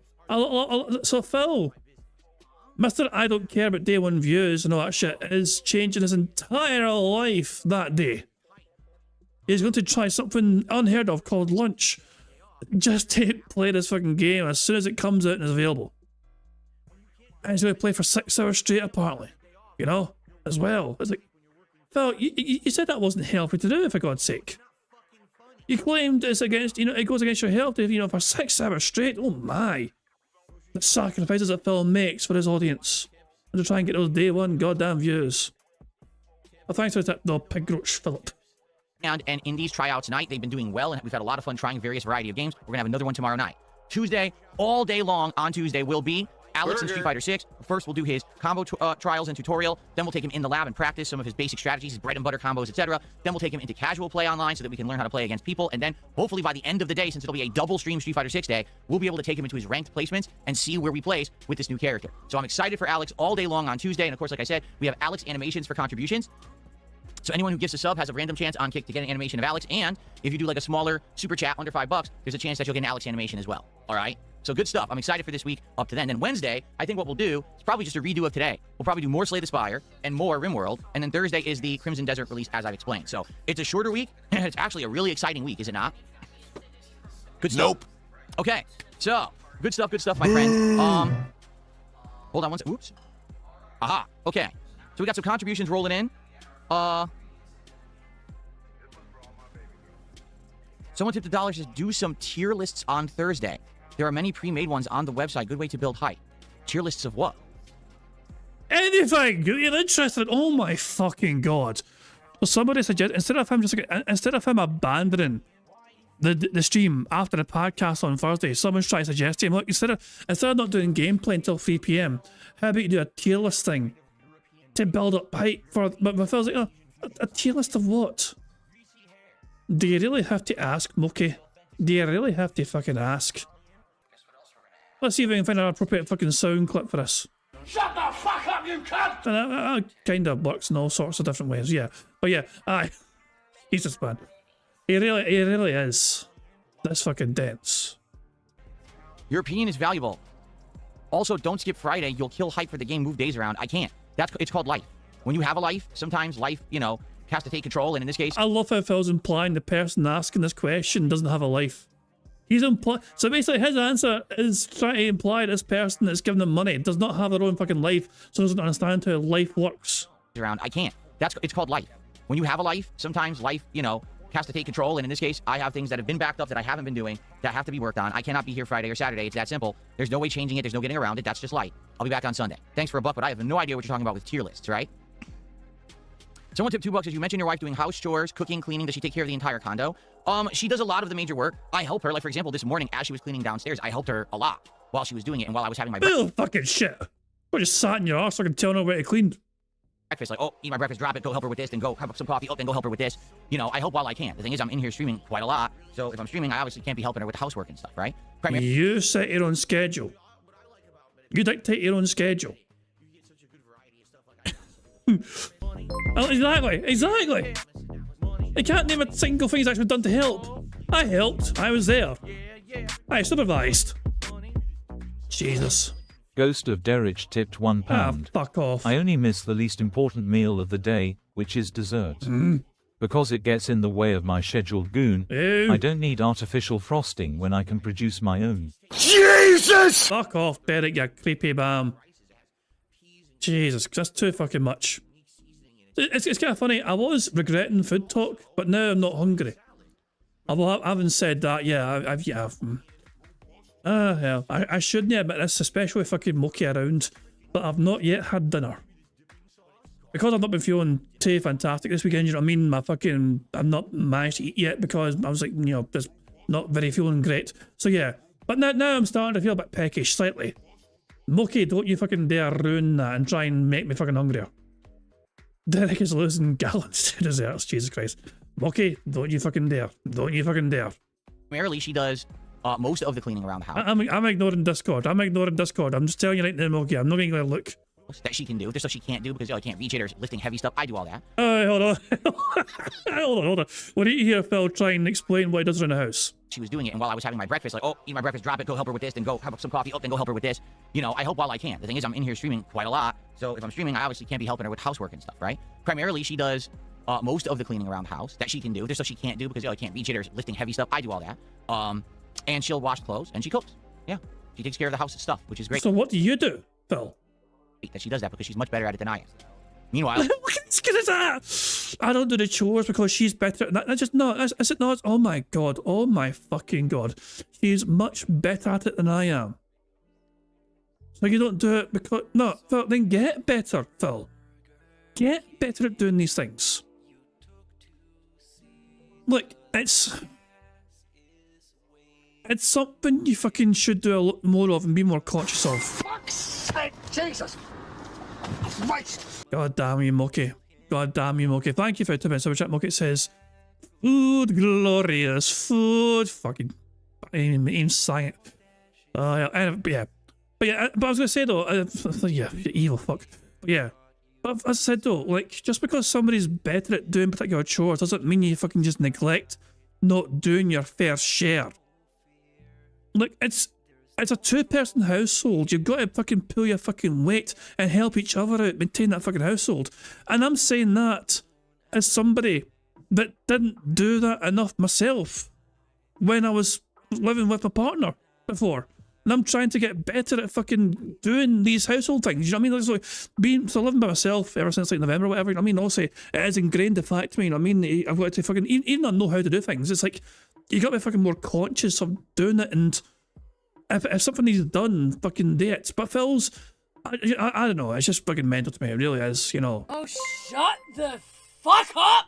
And thank you to Mookie for, I'm laughing so fucking hard right now, ha ha ha ha. I mean, I'm glad you're entertained, Mookie, I'm glad you're entertained. Yes, I am feeling a little peckish. Yeah. Put it this way, by the time that bingo was due to start, I didn't have time to make myself dinner, so I thought, okay, I'll do bingo and then I'll get something to eat afterwards. And then, yeah, there you go. But that's still Phil though, neglecting doing like household chores because I'm not as good as she is. That's just like, that is the one of the latest fucking answers you can give, in my opinion. Plus, you gotta remember, who's the one going out to fucking work as well several times a week? Kat is, not Phil. Phil works from home. If you cannot fucking juggle household chores working from home, you know what I mean? And it sets its own fucking schedule. It's unreal, it really is. I'm saying I work a 40-hour week, game rate for around 25 hours. I still manage to do laundry, dishes, and about half the cooking. Exactly. Hell. It just blows my fucking mind. You're fucking stupid and deserve to die. Thanks, Mookie, for the cruel words. And okay, saying as well to Mr. Chat saying literally just made a huge bowl of chili and rice. Hopefully it's not too fucking hot for you, you know. Hopefully you won't be suffering too much. It's not too much fucking chili for you. Oh, evil fuck. Limhal, I'll stop now. You're stopping because I think if you try and do more, YouTube will say no to you. I think you can only do like 3 in quick succession. So I think YouTube would stop you from doing more anyway, for now anyway. But enjoy your chili and rice. Yeah, I don't know what I'm going to have food-wise. I got plenty of options. I got things like fucking chips and like burgers, and I got pizza as well, and then the freezer. I got options in there for things to have. You know, we'll see what I do afterwards. You know, but yeah, I am peckish though, for sure. But I'll get myself sorted out of bingo. I prioritise bingo over my own appetite. The things I do for you bastards. Henry Cavill's rebooting Highlander, the greatest Scottish telemovie ever. Yeah, I've heard that. It's terrible. All this hands are all over the place. You're like a sweaty octopus trying to unhook a bra. I hear Drew McIntyre. Get fucking screwed. I hear Drew McIntyre is also involved in the Highlander thing, by the way, the wrestler guy. So yeah. Yeah, but yeah, Highlander, a lot of buzz about that, you know, being rebooted and all that jazz. Thank you, okay, for the 2 minutes super chat. Says you're sure about that. But that's what Sonny says anyway. Sonny's always said he can't do more than 3 super chats at one time because it stops him, or his, like, you know, I don't know, maybe that's just a Sonny thing, who knows. And thank you to Dark Ross as well for saying for just £1 you can feed Jav a pot noodle. I can feed myself. It's like, I do have food here, it's just that I wasn't hungry at the time, and by the time I was hungry, I didn't have enough time to prepare dinner for bingo. So bingo was a priority, so if I can go. But thank you guys, we have a free space. That is 5 super chats we've had, so that gives us another free space. So cheers for that, it's very kind of you indeed. So let's fucking reset that thing, so there we go. Good stuff. How much is a Greg's sausage roll? £1.80. Or £1.85. But this Greg's is shut though. It's like half something at fucking... No one goes to fucking Greg's for dinner. You go to Greg's for your breakfast or your fucking lunch, or maybe at most, like, you know, like 3 o'clock. You know, but anything after like 3 o'clock in the afternoon, you don't go to Greg's for. You know, we don't do that shit. Oh hell. It's like pot noodle? Question mark. I know. Oh hell. Anyway, start talking about food, you bastards. Well, you know how often that I'm in here streaming. So, thank you for $2. But that's the point I'm trying to make as well, though. Phil, though, is just being very responsible here when it comes to, like, just saying, "Look, I don't do the chores because I'm not as good at it." Then get better at Phil. Like, for your wife's sake, put more effort into doing this shit, you know? Don't leave... Like, so she has to do it, basically, because you won't do it.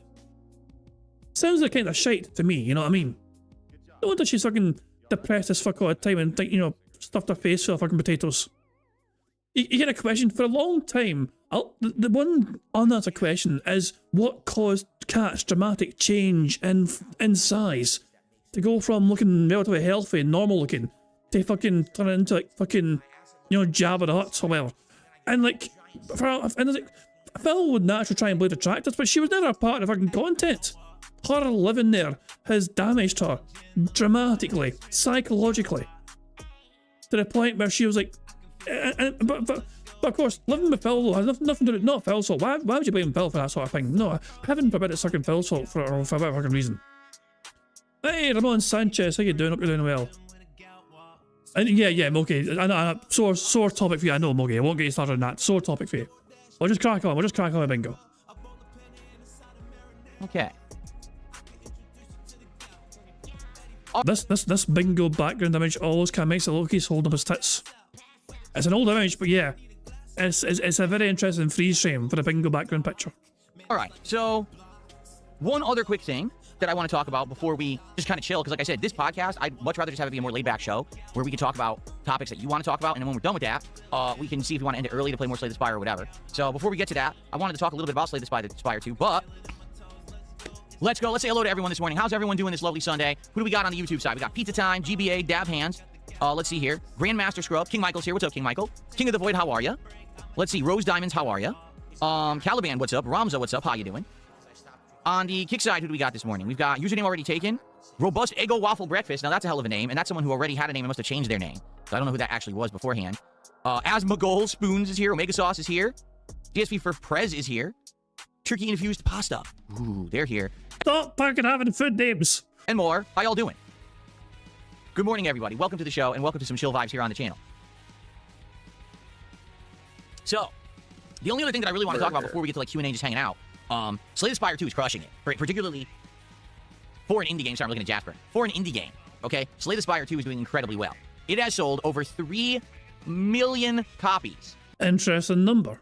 Within 1 week of release. 3 million copies. That's crazy for an indie game.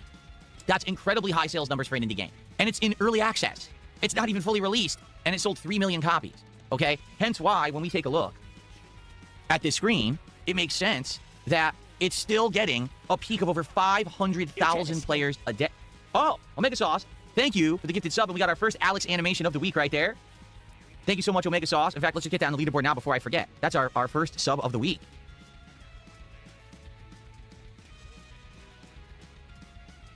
Thank you, thank you. One of 4 different Alex animations that we will have on the stream. Jesus Christ, man. So, take a look at Slay the Spire 2's performance in 1 week, man. Seriously. 574,000 peak, and then you say, well, what about the 24-hour peak? Obviously, the game has declined, right? Yeah, it lost around 2,300 players. In a week? Yeah, it's nothing. It's hitting giant highs every day. Look at this. I don't know what time is that. See, I don't know what time that is. Whatever time that is, that's crazy that it's that many players every day.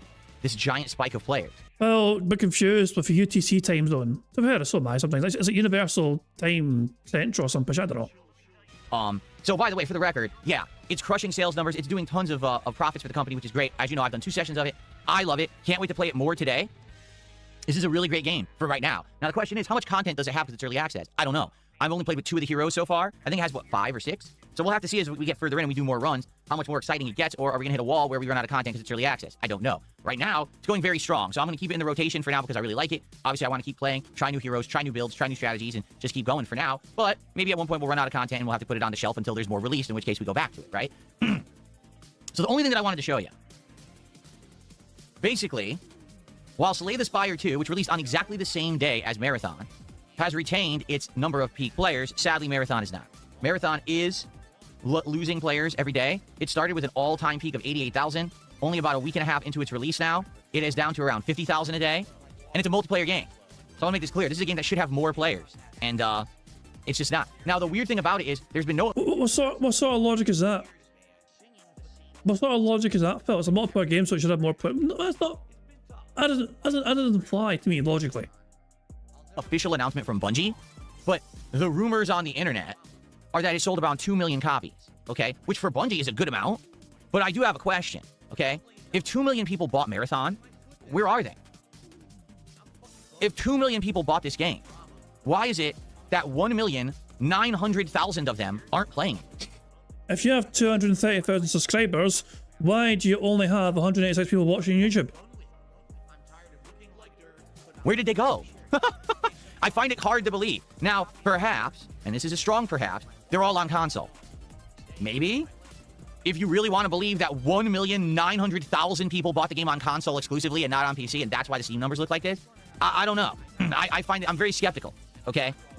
But Marathon is doing all right. Like, again, it's not dead, which I guess is a good thing for Bungie. But, to be honest, don't you think it should be doing better? I mean, yeah, this should be a humongous audience, and it's not. This is supposed to be the next big thing, and to be honest, the talk about Marathon is dwindling. Like, right now, people are going crazy for Slay the Spire 2. The entire gaming community is talking about the game, liking it. Ah, for fuck's sake, it's Jade. This better not be nasty.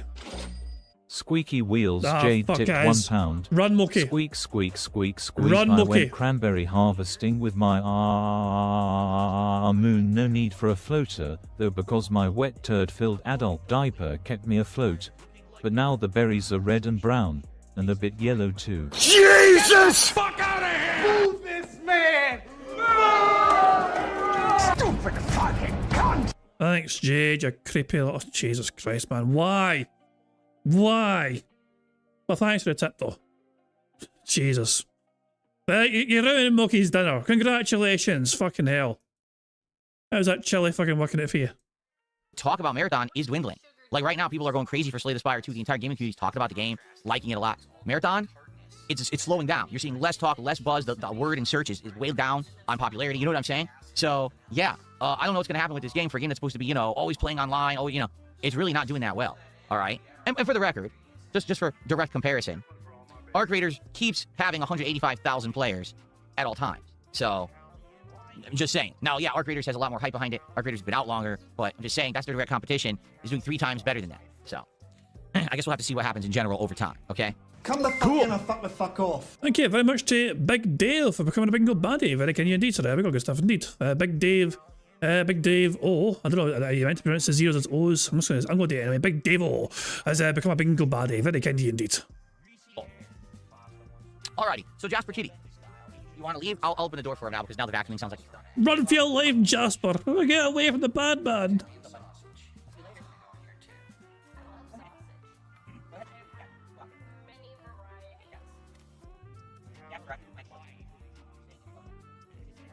He's waiting for Jasper to voluntarily leave the room so he can get on with things. So exactly what I thought would happen happened. He basically got antsy, so he was in here for about a half an hour with the door closed, and he was literally just sitting there staring at the door. Like, why can't I go out? So this is why when you guys ask, why isn't Jasper Chitty on your streams more often? Well, when I stream, I do need to close my door because I have really high ceilings in my house. My house is meant to basically like have sound travel. So if I have that door open and I stream, my voice booms and echoes through the house, and my wife hears it. Okay? She doesn't. And that's the last thing she wants to hear. I fucking hear you, of course. Fuck that shit. I want to hear my voice booming and echoing as I do commentary on video games or on podcasting. All right? So I need to have the door closed when I stream. But if I have the door closed, that means that Jasper would be stuck in here, and then he gets antsy and he does what he just did. So that's why he's not in here all the time. I have absolutely no problem with Jasper being in here. Like, I like having him in here, but in general, he's usually in here when my wife is at work. That way, I can have the door open and it doesn't. Basically, Cat is Jasper's favorite. You know, Jasper prefers Cat over DSP. Understandable. Bother, you see? So he's usually in here like 2-3 times a week when my wife is at work. And a lot of the times you don't see him because he's actually been very afraid since we did the studio change back in December, January. And he hasn't really been feeling comfortable. But this week he did, if you remember. Twice last week. He jumped up on my lap and he was on camera for like 20 minutes. I was like, oh, that's cool. He's getting more accustomed to the set. It's not. Well, isn't it a shame though your wife starts to work twice a week? Wouldn't it be better for Cat? I mean, you are so successful now, Phil. You're more successful than you've ever been before in your life, according to what you're fucking telling your audience. So why does Cat still have to work when she doesn't have to work? Especially a retail job, which is a brutal schedule and sometimes it's all over the place. Wouldn't it be better for your family's sake if Cat didn't have to work at all whatsoever? And she can just stay at home and you can provide for the whole family since you're so super successful now. Come on, Phil, come on. Why doesn't somebody ask him that, you know? Why doesn't somebody ask Phil, why does Cat have to work if you're so successful now? And more so than you've ever been in your life. Not really freaking him out as much, you know? So you'll probably start seeing more of him now as he gets more comfortable. And again, if he would be okay with the door being closed, I'd like to have him in here all the time. I guess we'll see. Okay. How was my day off, asking Michael? It was all right. It certainly wasn't the best day off, but it wasn't the worst. We were in the big thaw, meaning all the slush that we got on Friday was all melting, so it was insanely soaking wet outside yesterday. Big mess. You know, I had to drive around and do errands, and, you know, the roads were... A big mess. Phil, you can get back to white and one as well, an inch or two. Everything shut down for an inch or two, and all of a sudden the day after he's actually got to go out. Oh, we were wading through the big thaw, the big mighty thaw of fucking March, you know. We're making t-shirts with us today to fucking commemorate how fucking monumental it was. Were kind of yucky, but it was melting at a rapid pace because it warmed up a lot.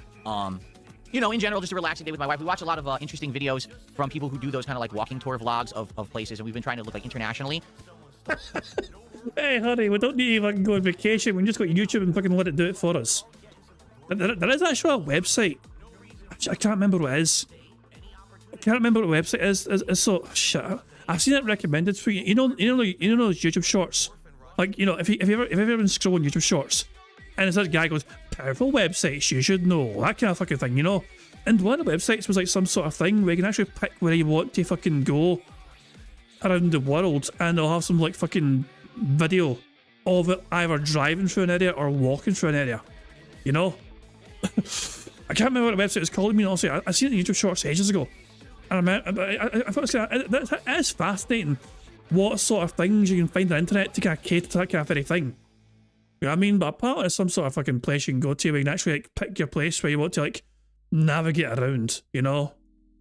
So we see this guy that he does like walking tours of like zoos and theme parks and things like that over in Asia, you know, places we'll never go. So we've watched a few of those videos and that was kind of relaxing. We watched one of a zoo and Jasper got... So why does it interest you, Phil? If you're never going to go there, why would that interest you? No, I know. I mean, it sounds like. I mean, I've got there's a reason. There's a reason why I'm fucking pointing this out. He, in the past, has bitched and whined and moaned about imagining places where, like, people have asked him, where would you love to go? You know, and he's always said it was dumb because he doesn't like to use his imagination to picture places he's never going to go. You know what I mean? He doesn't want to waste the power of imagination and thinking. It doesn't want to build his hopes up, however. Let's hear that shit again. Like, why waste time on this then? If you're interested but you're never going to go, then are you interested or not? And, you know, the roads were kind of yucky, but it was melting at a rapid pace because I rewound. I rewound it, you know, to try and catch it again. Plus, Cameron Dutchman, apparently, I'm curious to see what Cameron Dutchman is, what honed in on here. What is it? Warmed up a lot. You know, in general, just a relaxing day with my wife. We watch a lot of interesting videos from people who do those kind of like walking tour vlogs of places, and we've been trying to look like internationally. So So you want to look at international walking tour vlogs? See this guy that he does like walking tours of like zoos and theme parks and things like that over in Asia, you know, places we'll never go. So we've watched a few of those videos and that was kind of relaxing. We watched one of a zoo and Jasper got all excited because you hear all these birds and everything, so he's all alerted, he's watching it with us, he's like, ooh, creatures on the screen, you know. Zoos and theme parks. So that was fun. And what do we have for dinner? Indian food. We ordered some Indian food. We got a chicken curry, we got a lamb biryani rice, and we got some tandoori chicken, which is the chicken that they make inside that clay pot oven, and it has this unique spices and flavorings on it. It's just tandoori chicken is pretty fucking dynamite. God damn it, I'm still hungry. Absolutely delicious. So it was a pretty good day, relaxing day, good food, good times, just relaxing vibes, and a good recharge to come back for a fun week today. Recharge or the retard? Have I considered moving to a better house for streaming? I don't know what you mean much. A better house for streaming. So Cameron Dutchman was in Asia, places now. So yeah, I guess you can tick that off the fucking honeymoon list. You know, Phil would get fucking evicted from Asia if he goes to anywhere in Asia. You think Phil will be able to fucking control himself without busting out with a Chicka Chang Wang? Or fucking just assuming that every single fucking Asian person wants to fucking kick his arse as, you know, Street Fighter Super Turbo 2? Nah. Cat wanted to go to Japan for a honeymoon. Yeah, I mean, that's never going to happen. Yeah. As I can tell you, that honeymoon is never happening. That is never fucking happening. Yeah. I wonder if anyone in usual chat or Kick will actually bring that up, you know? Because also, he's basically saying, we're never going to go to Asia. Well, fuck you and your honeymoon, Cat. And your dreams of honeymoon. Like, we don't need to go to Asia, honey. Asia's right here on our television. Just pretend it's us walking through the streets of fucking Tokyo. What, do you really think that there's a house that has a studio in it or something? Like, what would be better for me for my stream? Okay, let's be realistic here. Okay, maybe if I could have fiber internet, which isn't available anywhere out here unless I lived in like downtown Seattle near the university, they have it there. It's not widely available out here yet. I feel like I need to remind this for full context here. Phil was asked, would you move to a house, you know, would you ever move to stream better? You know, basically, would you fucking relocate to have a better streaming setup? Have I considered moving to a better house for streaming? I don't know what you mean much. A better house for streaming. What, do you really think that there's a house that has a studio in it or something? Like, what would be better for me for my streams? Okay, let's be realistic here. Okay, maybe if I could have fiber internet, which isn't available anywhere out here unless I lived in like downtown Seattle near the university, they have it there. It's not widely available out here yet. It will be soon. From what I understand, all these companies are improving their infrastructure. I'm actually going to talk with Comcast this year. Time for me to renegotiate my contracts. I'm going to see what they have available. From what I understand, they do have some better speeds and packages, so we'll see. But yeah, for my own purposes, my internet's fine.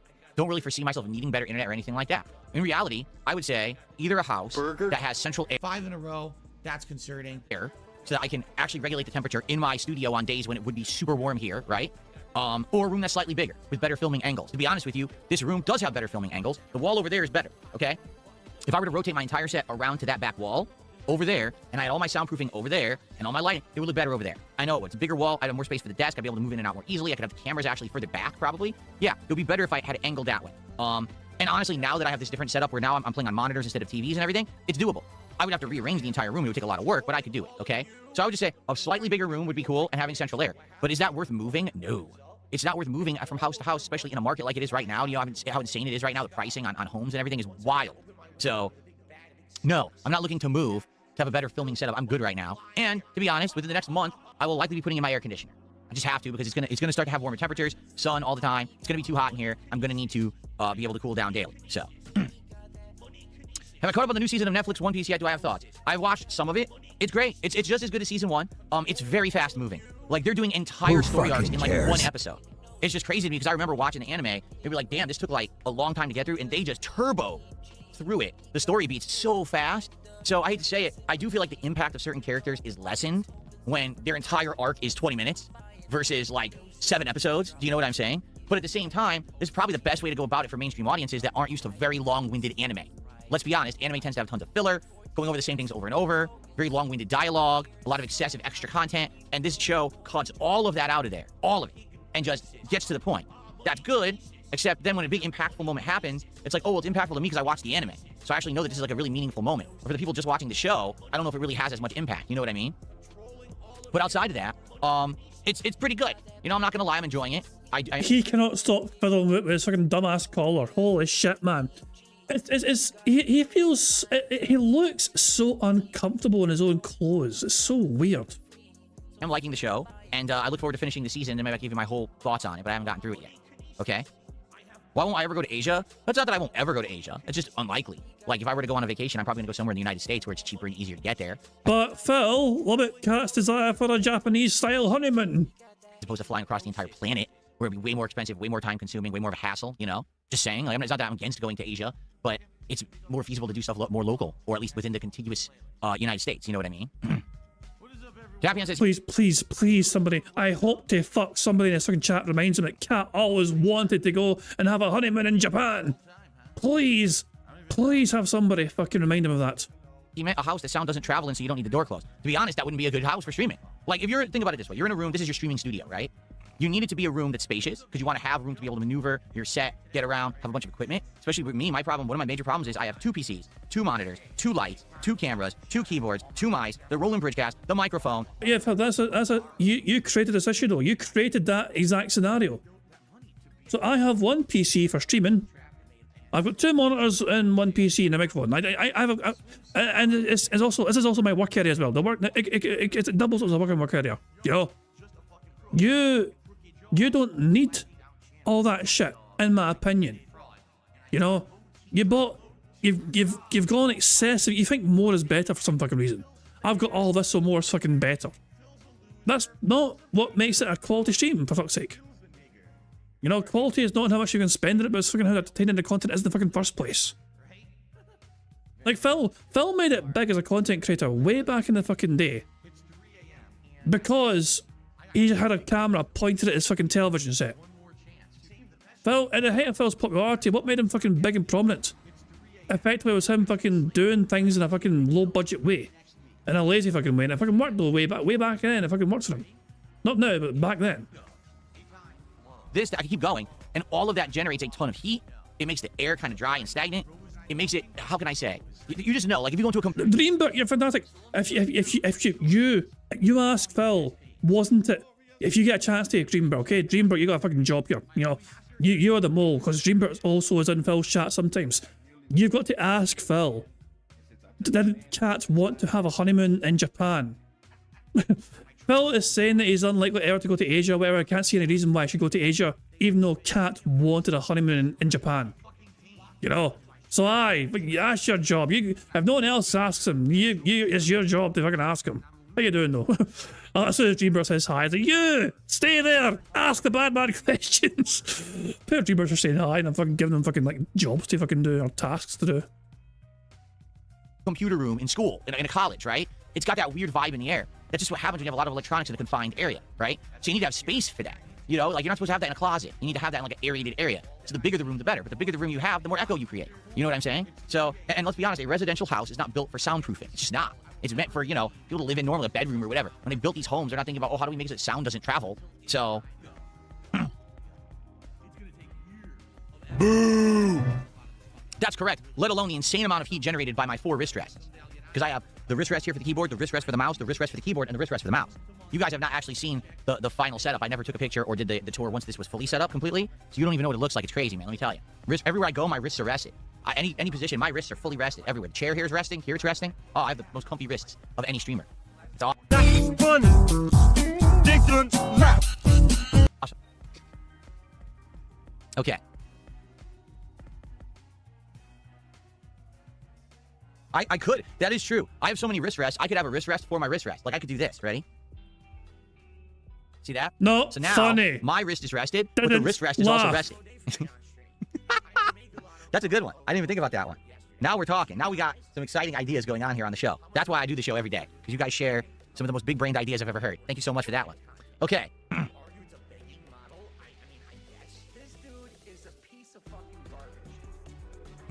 Okay. All right. Well, guys, it's been a fun half hour of messing around talking about the topics I wanted to talk about. Let's now just open the show up to Q&A. Let's see what's on your mind. If the show goes the normal length, great. If it goes short, great. If it goes long, whatever. But I do want to play Slay the Spire as a major stream today. I'm disappointed that I didn't get to play it as much as I wanted to the other day as a result of the power outage. So what do you guys want to talk about? Can you be unbanned on YouTube? I suppose so. I don't know who you are, so I guess it's not that big of a deal. I don't recognize your name. Okay, let's see here. Okay, you're unbanned. There you go. That was an easy one. Why did I give up on muting noises? I haven't. Whenever I have to clear my throat, whenever I have the stupid post-nasal drip or stuff like that, I mute it. There's still going to be bodily functions that happen that, like, for example, I just burped by accident. I didn't know I was going to burp. I was in the middle of doing something and a burp just came out. Like, well, what am I going to do? I can't push the button now. The burp's already coming out. All right, so sometimes that'll happen. But for example, right now, I had to do clearing and I muted it. So if it's something that I feel coming and I can plan and control, I'll mute it. If it's something that's a natural occurrence that I can't stop, I mean, you just have to put up with it. It's called being a human. All right, you get used to humans acting like humans. So guys, I don't snort, okay? I do clear my throat a lot, you know what I mean?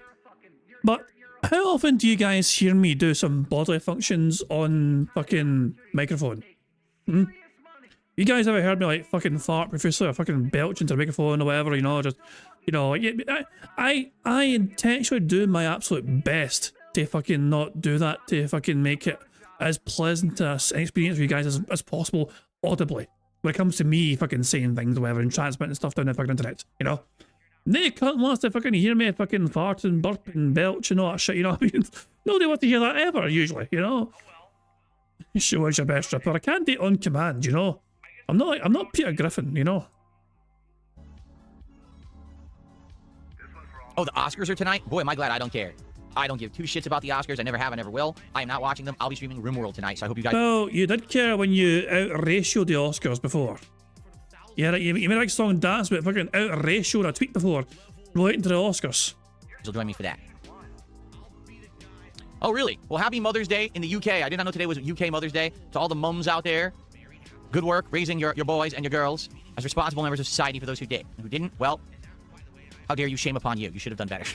Happy Mother's Day in the UK. Very nice. Jesus, man. it could have just said Happy Mother's Day to, you know, wow. It always has to try. Why does Phil always feel inclined to turn things negatively? You know? It could have very easily kept that positive, okay? And said, hey, for all the UK viewers, hope you're fucking good to your mothers. No, sure, if you're a mother yourself, Happy Mother's Day, you know what I mean? Hope you're spoiled. It could have very easily kept that in a very positive manner. Instead of having to have some sort of negative spin to it somehow. It's unreal. What brand of power backup do I use? I don't know. I got them off of Amazon. Gold something? Goldmate? Golden Mate? I'm trying to read it right now. I can't really see it. Yeah. I think it's like Goldmate or Golden Mate. I'm sure it's some stupid, you know, knockoff brand. It's not no name brand or anything like that, but I got two of them like a year and a half ago because I knew I needed them. You cannot have high-end computers running with no battery backups. And they're good. It's just they're not ultra powerful or anything. They're meant to basically keep your PC on for like 20, 30 minutes so you can shut down all the processes you're doing and shut them down safely. That's the point of a battery backup. There's no point. There's people have a misconception of what a PC battery backup is. They seem to think it means you could just run infinitely. Even if there's no power, it's like having a generator in your house. No, that's not the point of a battery backup at all.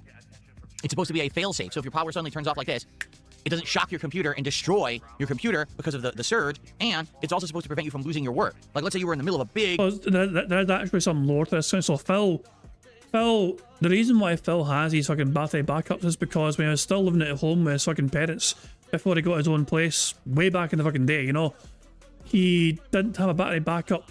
There was a storm, the computer shut off without shutting down properly. That storm fucked up his PC. This is why Phil has so many battery backups and why he's had them ever since he started streaming, because he had a bad experience way back in the fucking day. So, personally, I don't have anything like that myself. I don't feel the need to have anything like that. I've never... Sometimes the computer does shut down randomly if a power trips or something, you know, but I've never felt a need to... I've never lost data either. I don't understand how you could lose data if your PC shuts down suddenly because of a storm. Because wouldn't it have like restore points? built into the PC. Like, I don't know. I've always been very confused with Phil's story about his computer basically being gubbed because of a storm before. Or some power surge. I don't know. Piece of where you're editing a video, you're doing a productivity thing, you're an accountant, you're in the middle of calculations, you didn't save yet, right? So you don't lose your work. That's the point. Excuse me. And then having 20-30 minutes gives you time to save and shut down everything safely, so there is no sudden loss of power or power surge that damages your hardware. That's the point of a battery backup. For some reason, people think the battery backup is supposed to last several hours and it's so you can continue your workday. That's not the case at all. Okay? I don't know why people have that misconception. So. Kind of shocked he's not mentioned DSP Tries It. So Phil usually does DSP Tries It timed and scheduled for like Monday or Tuesday. So you thought he would have fucking mentioned it at some point today because, you know, Sunday today. So DSP Tries It, I imagine, will be today or tomorrow. But he's not mentioned it one time. Okay.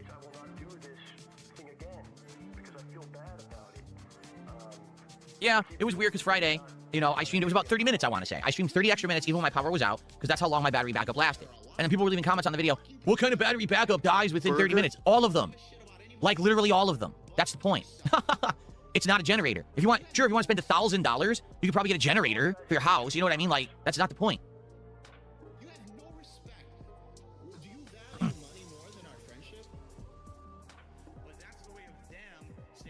No, I wear deodorant. What a random fucking outburst. Oh, wait, who asked him? Where the fuck did no I wear deodorant come from? What was the question? What was the question? Was there a question? I hear that Matthew McConaughey doesn't wear deodorant. Given your fame, would you too not wear deodorant? What a random fucking question that is. Apparently Matthew McConaughey doesn't wear deodorant. Well, he might wear antiperspirant instead, which is different from deodorant in my opinion. You know, there are two types. So some people just only use deodorant. Some people have antiperspirants. Some people do a combination of both. You know, that's also best of both worlds. You know what I mean? But I, Jesus man. If I was like, no, I wear deodorant. Anyway, guys, if we get 50 likes on Bingo, we get 2 more free spaces. And if that happens, it means that we would only be 4 away from a full house.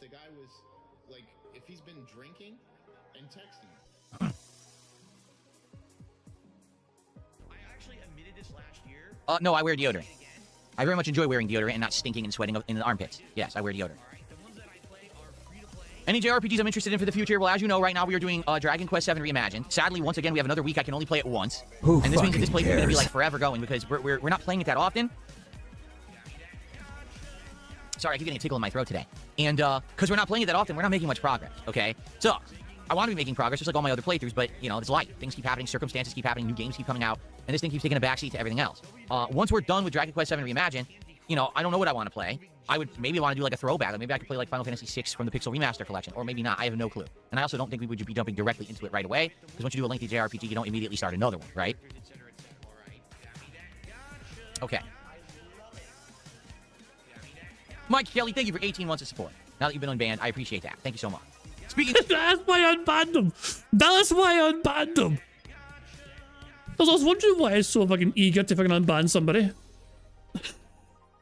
He banned a long-time supporter, randomly.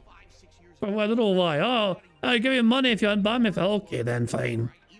Speaking of which, so here we are, 40 minutes in. Oh, here we go. He's gonna beg. He's gonna at least get a beg. Of course, at least a fucking beg. We might get a free space here, guys. We might get a free space. Thank you for 18 months of support. Now that you've been unbanned, I appreciate that. Thank you so much. Speaking of which, so here we are, 40 minutes into the stream. How dare I not mention support? Support. Give me your money. Give me your money. I'm saying, why is Phil saying support so much? Because there's actually retards who track how many times I say the word support on a stream. Support. And this is. But remember, it doesn't bother him or upset him whatsoever. It doesn't care. It doesn't care what other people say and do, whatever. It doesn't impact him at all. It doesn't impact him what way whatsoever. All he cares about is having positive, meaningful content with his audience and his community. Those guys can say whatever they want on their streams and their content. It doesn't get to him at all. This is going to throw their tracker into disarray. They're going to be like, why did Phil say support 700 times on stream today? Because you're retarded, and I know how dumb you are, so if I say it a million times, it fucks you up. See? Support. Burger. Anyway, yes, today, if you enjoy the content, you can support it. I don't know if you're aware of that. How can you do so? Well, there's many ways to support my content. I'm so sorry. I keep getting a tickle in my throat today. It's very annoying. I wish that my throat would support me more. It's not supporting me by giving me a tickle and making me cough frequently. That's not the level of support that I like for my throat. I wish I could just do my show smoothly, but my throat is not supporting me today.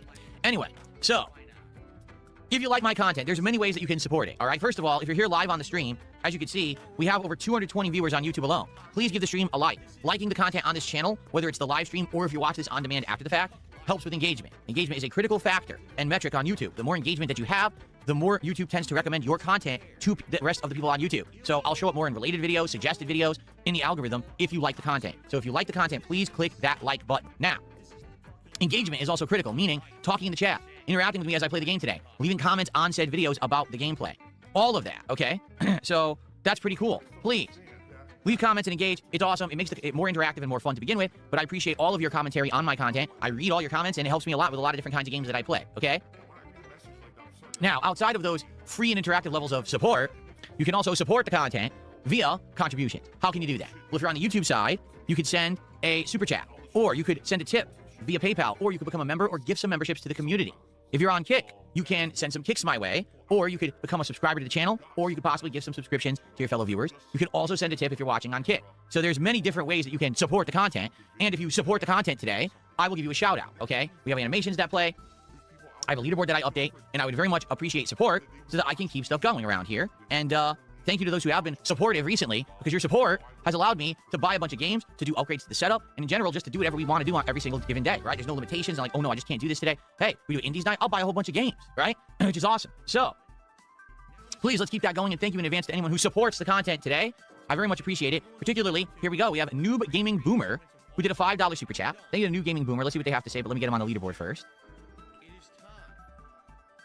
Jesus fucking Christ, man. He's lost his goddamn fucking mind. He really has. More so than usual.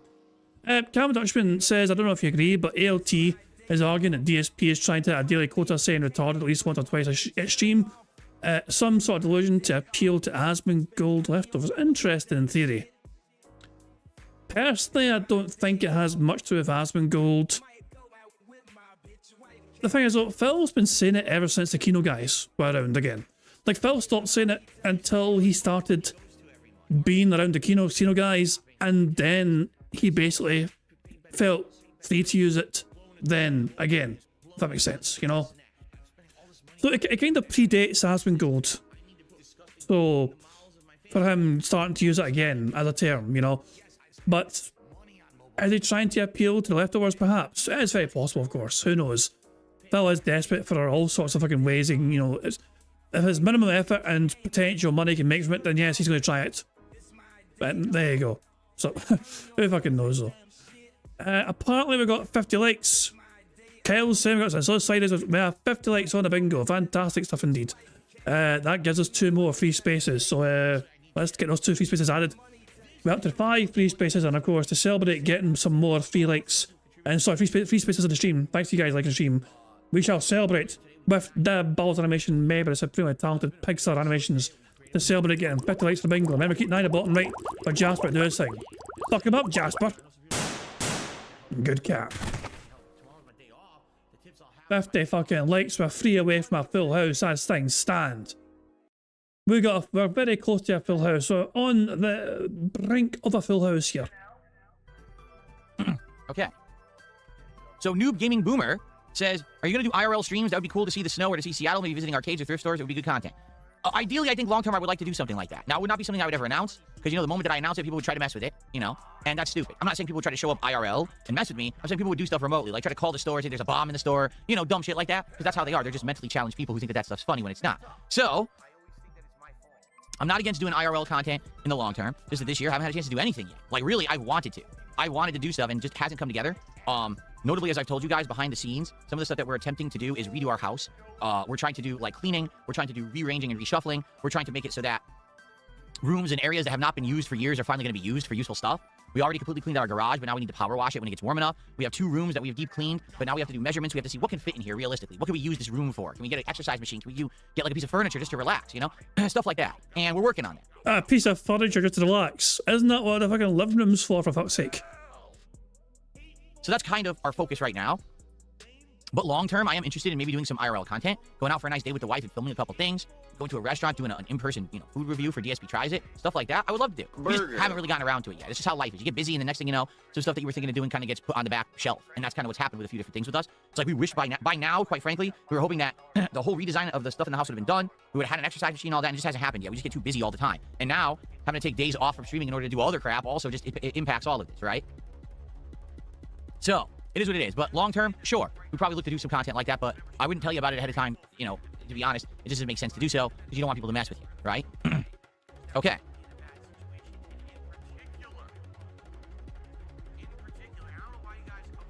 How do we have things we haven't used for years? Because the house is large. See, people are stupid, and they want to believe whatever they're told. So if you listen to the wrong people, you would think that I'm broke. I live in a tiny, crappy home that's falling apart, right? No, I live in a large house. It's much more space than we really use. We have entire extra rooms that aren't used. We have a giant storage nook that's not used. I mean, it begs the question, why get a fucking large house in the first place if it is not necessary to have that much space? Like, I mean, it kind of calls into question the logic of why you should need a large home in the first place. We have all this stuff, and it's like, when you don't take the time to take care of it, sadly, you can get into like disarray, and that's kind of what happened. We had entire areas of clutter. We had to clean it out. We had furniture that was broken furniture, dead furniture we're not using. We had to get rid of it. We have a whole room across the hallway we're not using. We're like, let's clean this out. Let's take it seriously. Let's deep clean it. Their garage was a huge mess. We cleaned it out, and now we got to power wash it. Like, we want to power wash the crap out of that garage so it's like sparkling clean. And then say, well, what can we do with this now, right? So, and we're finally starting to take the time to do that, which is something that, previously we should have, but didn't have the means, to be honest. Yeah, financially. What do you mean didn't have the means? No, Phil, explain what you mean by didn't have the means to do it. Taking care of your home. We didn't have the means to take care of our fucking home. But what do you mean by that, Phil? Financially, that was a big part of it, and now we can. Financially, apparently. Previously we should have, but didn't have the means, to be honest. Yeah, financially, that was a big part of it, and now we can, because things are going so well. So that's a good thing. It's a positive change, right? So you're paying other people to fucking do it for you? If finances were stopping you from fucking cleaning up your own fucking home, I can only imagine that you're paying people to fucking get shit moved to you. So yeah, things are going good. It's just now it's more about time than money. You know what I'm saying? It's about that. It used to be money, and now it's like time is the bigger constraint for us. Okay. Money's not a problem. Why does Cat still have to fucking work retail? Boo! Have I ever considered downsizing? Absolutely not. There's zero reason for me to downsize. Oh my fucking god. I'll tell you exactly why. Phil would think the tractors would win if he has to ever move out of that fucking home. This is why he doesn't want to fucking move. If Phil has to leave the Stockport, the tractors would win, and he can't afford to have the tractors fucking win. Even though he's fucking living in a fucking place which is fucking far too big for 2 humans to fucking live in by himself. For God's sake, man. Phil will never downsize, so in that case you get what you fucking deserve. Good luck affording this shit for the rest of your fucking miserable fucking life, Phil. It's like, it's honestly, and he wonders why he's fucking begging. Oh, for God's sake, it's just unreal. So him living well beyond his fucking means, that burden is placed firmly on the fucking shoulders of those fucking dents for the rest of fucking Phil's fucking life. They fucking pay for that. By his own admission, he doesn't clean, he doesn't edit, he only goes shopping once a week. So what's all his time being spent on? your guess is as good as mine. It really is. That would be very foolish. This is where the stupidity comes in. Someone just says, you just said you can only afford domestic vacations. No, I didn't. Now you're banned. Never said that. You banned them.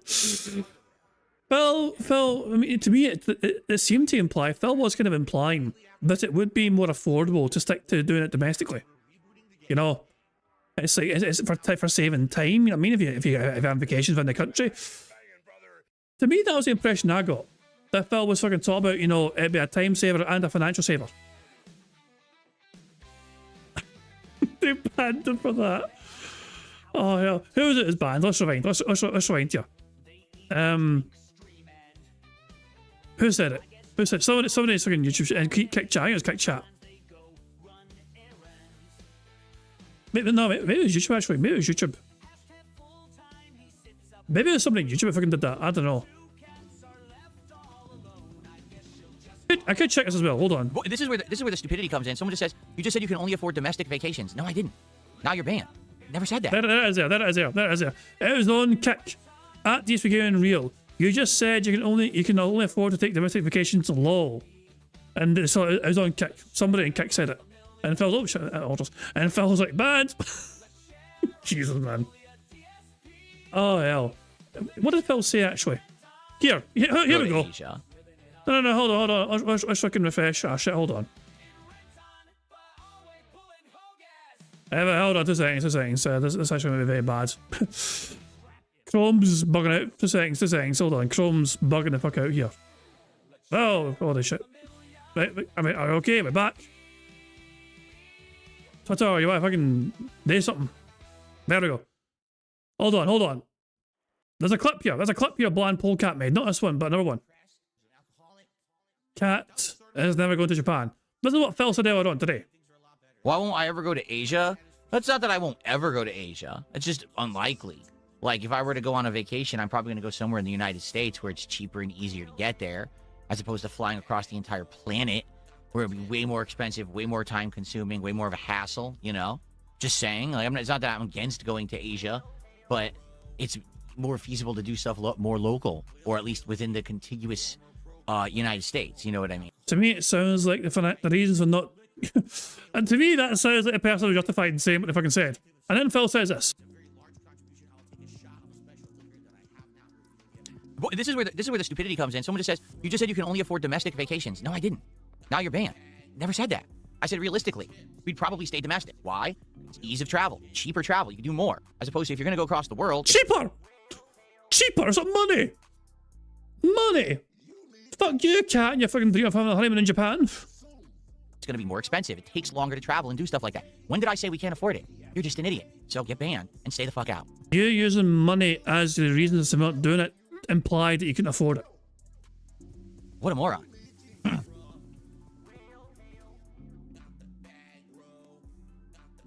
Dimmick saying, dude, the yen's in the toilet. It's so cheap to visit Japan at the moment. Lol. Oh, I mean, there you go. And source, Dimmick was there a month ago. Of course, yeah, that's right. Dimmick was there a month ago. But there you go. So, yeah.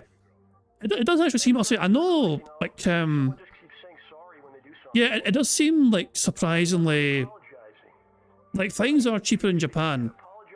Like, it doesn't seem to cost as much money in Japan to do things, you know what I mean?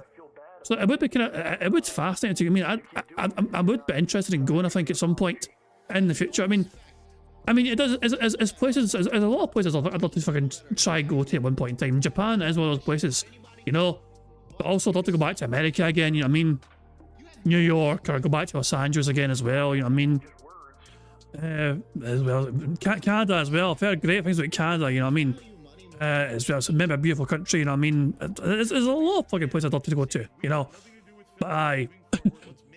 Phil, though, you implied that it'd be smarter and cheaper and more time saving to have a domestic holiday rather than an international one.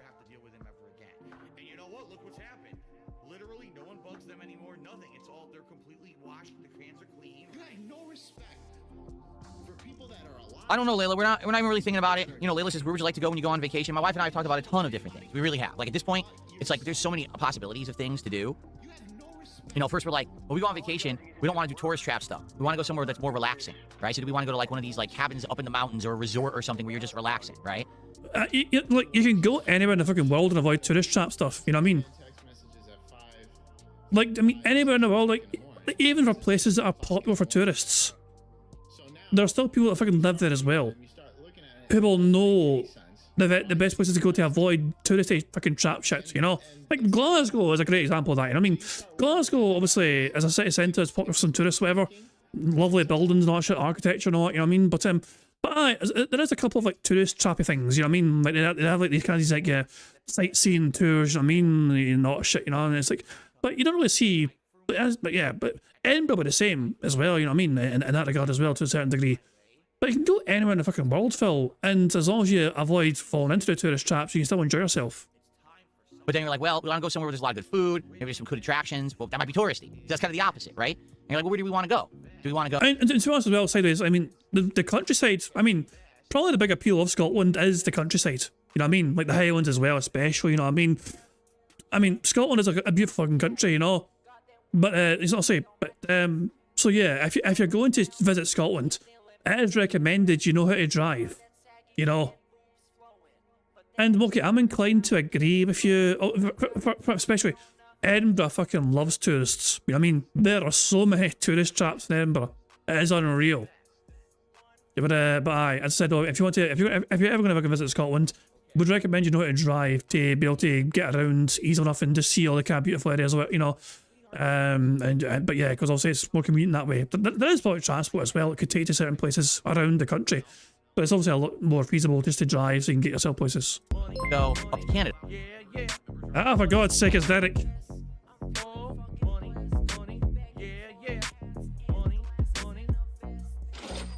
Ghost of Derridge tipped £1. Careful now. Jad, if you ever decide to come to Canada, no, I got a place for us to stay at. No. We can both go to Chuck E. Cheese together. No. Enjoy some nice pizza and ice cream. No. And stroll through the children's park. No. The only question is who's gonna be the driver of the van. Jesus! FBI, open up!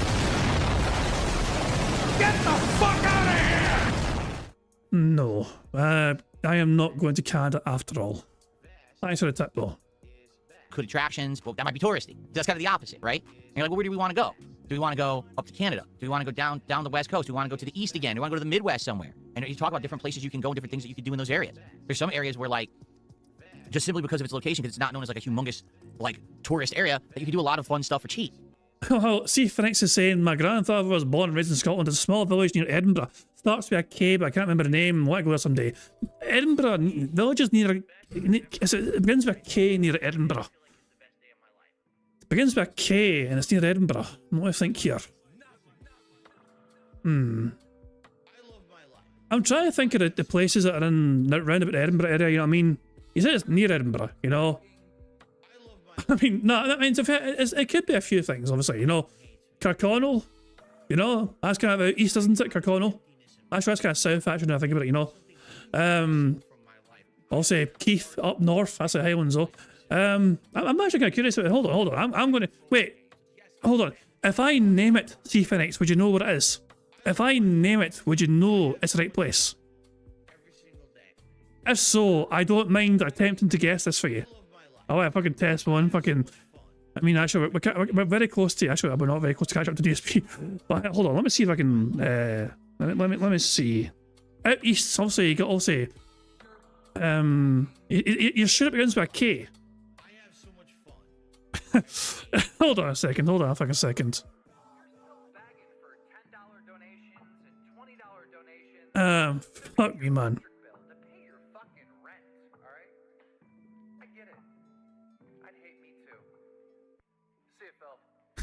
Jesus Christ, man. It's been a rough year. Why does Phil always have to mention that there's a tip skull on the stream? I was going to pull up a map of Scotland, but I feel like it was cheating, though. I don't want to cheat, you know. I don't want to cheat. I was going to pull up a map of Scotland here, but yeah, it feels like we're cheating if I do that, you know.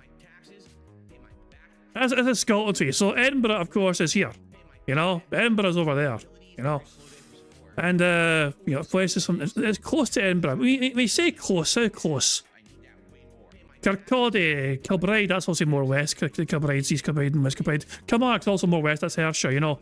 Kilmarnock's here, you know. Edinburgh's all the way over here. Kirkcaldy was right. Well done, Moki. Moki was the one that got Kirkcaldy there. Kirkcaldy is whereabouts for you? Kirkcaldy, is it on here? There it is there. Oh, balls went away from Kirkcaldy. What is it on here? Kirkcaldy is on the other side of Edinburgh there. You know what I mean? Across the Firth Forth, it's called, you know? This body of water is the Firth Forth. And you got Edinburgh here, and then across the water you got Dunfermline as well, and but yeah, Kirkcaldy's right there, so there you go. Oh hell. Good stuff indeed. So yeah, Mucky was the one that managed to get that one for you, there you go. I probably would have guessed it eventually, you know what I mean? I imagine, you know what I mean, but Ah, goodness me.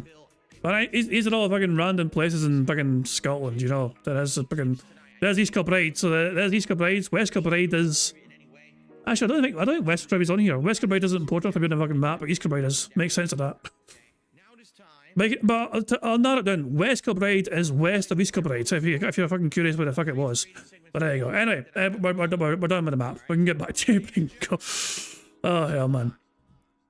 But yeah, there you go. Big ups to your old your grandpa coming from fucking Kirkcaldy. I'm trying to think what Kirkcaldy's famous for. What is Kirkcaldy famous for? I can't mind. I'm not sure they fucking made rolls of linoleum there or whatever, or is that somewhere else? Shit, I can't even fucking say it right. Is a Billy Connolly sketch? Hold on. Let me derail again.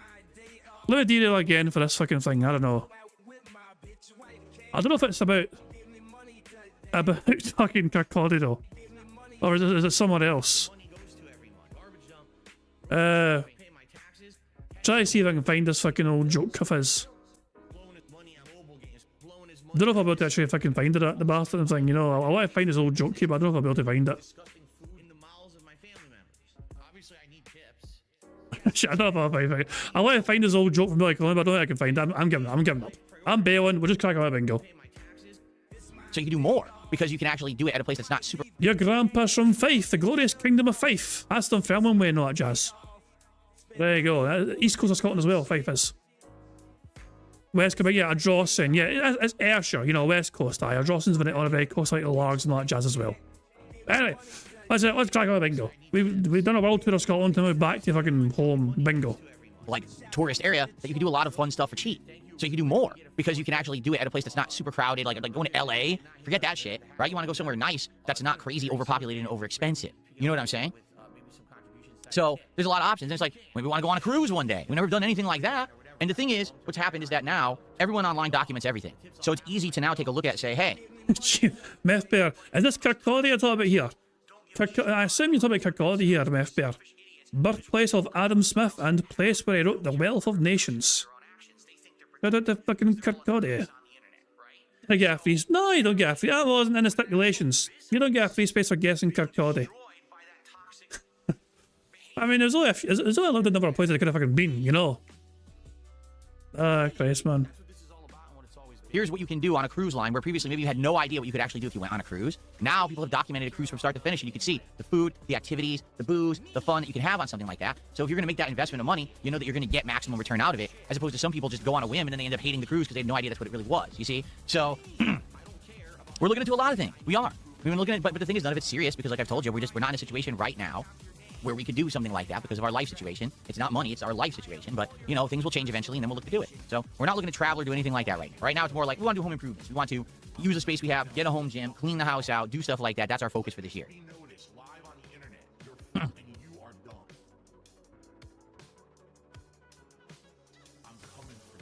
Some people are of the impression that we need to leave the country if we're going to go on a real vacation. Like I've said, here's the thing. My ideal trip, a life-changing trip that I would probably like to do someday, I want to go to Europe, and I want to do a tour of Europe, because I know that there's that train that goes across Europe, right? And it does, like, all the major places. So do a vacation based around that train. You, like, stay 2 days in the UK, 2 days in France, 2 days in Germany, 2 days in Italy. I have no idea if they're even in that order. As he talk about some, like, sort of... No, well, Scotland is not open to you. You know? You stay the fuck away from our glorious wee country. Thank you very much. I'm probably completely wrong. I'm horrible with geography, okay? But you know what I'm saying? Like, maybe stay 2-3 weeks in Europe, but just do a tour of Europe while you're there. Take in the sights, take in the food, take in the culture, the climate, all that stuff. Just enjoy a few days in each major country, right? I think that would be amazing. But, am I ever going to get to do it? I don't know. I don't know. Explain Broderick Castle. Is that where Broside? Probably, aye. That's his fucking summer home.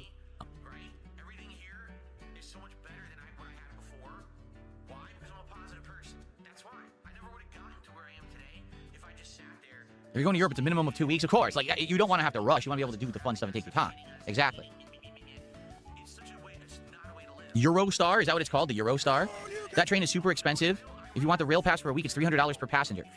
You think $300 for an entire week of travel is expensive? Dude, it costs like $100 to get a fucking Uber down the street in the United States. We are one away from a full house. We are one away from a full house because Phil just said, dude. So we have 5 free spaces. We've got 6 squares left. We're very close to a full house. Are you crazy? Andrew Jose, thank you for a $5 super chat. I appreciate it. Thank you for the support this morning. Well, this afternoon now. We're in the afternoon. Appreciate that. Yes, that's true. He's a pedophile. He's a racist. He's a sexist. Yes, that's true. Oh, there you go. Rose says if you want to get maximum sightseeing done for a little... Jesus Christ. Ice tipped £1. Please keep him in the United Kingdom. We don't want him back. I think Ice would fucking beg in the UK to fucking not return somebody, but there you go. I have some good news for you guys. We've won bingo. That is a free space because that's been £5 in tips. So for every £5 in tips you get a free space, that's been a 5th tip. So then each tip was £1 each. So yeah, that's a free space with one bingo. We're victorious in bingo today. We get to enjoy a full house and get to enjoy some marbles afterwards. So let's take these squares off. Burger. There we go. Full house. Oh boy, how exciting. Anyway, good stuff indeed. We got a full house. We got the victories all sorted. All good stuff indeed. How would I sleep at night knowing Phil was staying in a holiday just down the road? I wouldn't. No. I mean, fuck, man. I was like, I mean, it's a weird situation, you know. It's like, would you want to risk fucking doing jail time for this prick? Is he worth it? You know? You see the dilemma. It's an interesting fucking dilemma. Are they worth the jail time? You know? Nah, I don't think so. I don't think so. Oh, God. Phil can keep on dreaming of his fucking Euro fucking trip across, you know, those Jesus, man. I don't know. But anyway, all I know is that we won bingo. We're victorious in bingo. Hooray for that. Happy days indeed. So, okay, Phil has obviously got nothing to talk about. He's stalling crazily. How much did he stall for? How long does the stalling go on for? I think I should... Okay, yeah, he was about 10-15 minutes away from gameplay starting. So there we go. Let's go to live DSP and see how he's doing, shall we?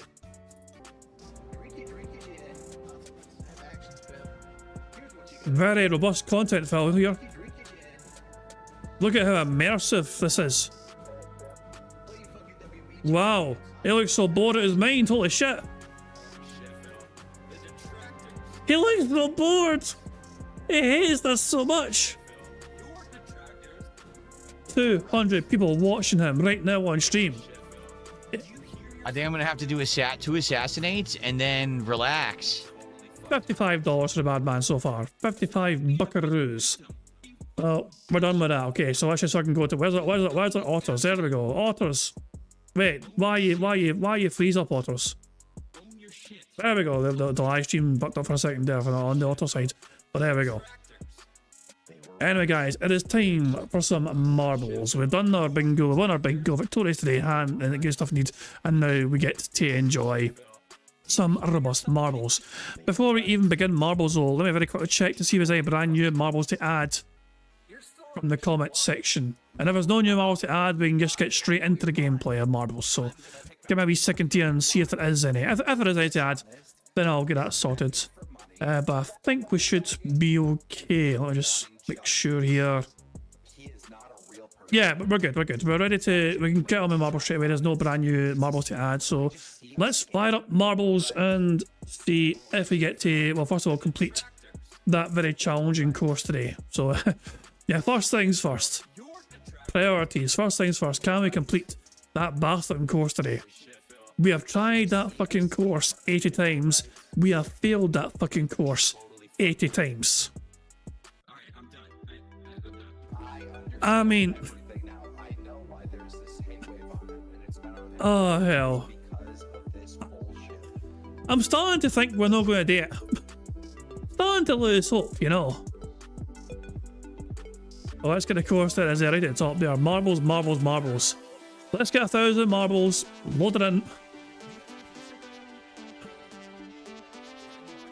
Of course, the big question is, how many tries do we go for? How many attempts are we going to give ourselves? How many times should we try today, guys?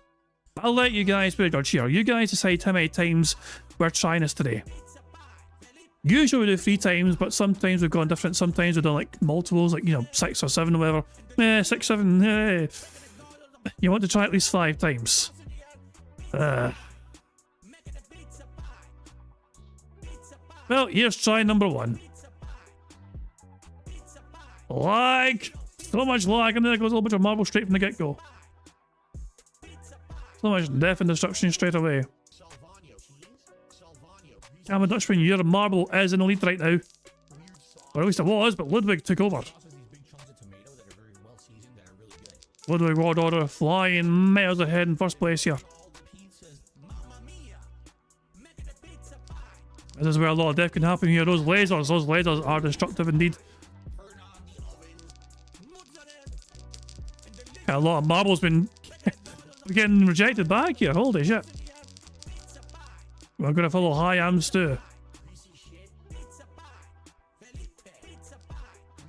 Yeah, so now I'm pretty sure to validate the marble course, it needs to have a completion done to it. You can't have impossible tracks on here. Otherwise, the community map will be filled with like impossible maps, you know. So yeah, it needs to get completed at least once. Oh, hello, there's a couple of marbles that managed to fucking get ahead here. Disco 23 and Ira are enjoying the free reign ahead of everyone else right now. We have less than 400 marbles to go. Disco 23 and Ira. We have some marbles waiting to catch up with them in the background. Disco 23, that's not a good bounce for you. You're barely alive right now, but it's not looking good here. This is looking very bad for you indeed. Disco 23, I think, is surely gubbed here. Oh, they're gone. So, Sonic, stop dying, everyone. Without Free Britannia is gone through. Actually, they got knocked out. They were through and then they got knocked out. Who's ahead? Can anyone get ahead? Major of India is ahead here. Here we go. We're going to follow Major of India. Watch all the chaos and destruction. We're down to last 50 marbles. Now down to last 40 marbles. That is dwindling massively though. 30 marbles left. So many marbles are dying behind us.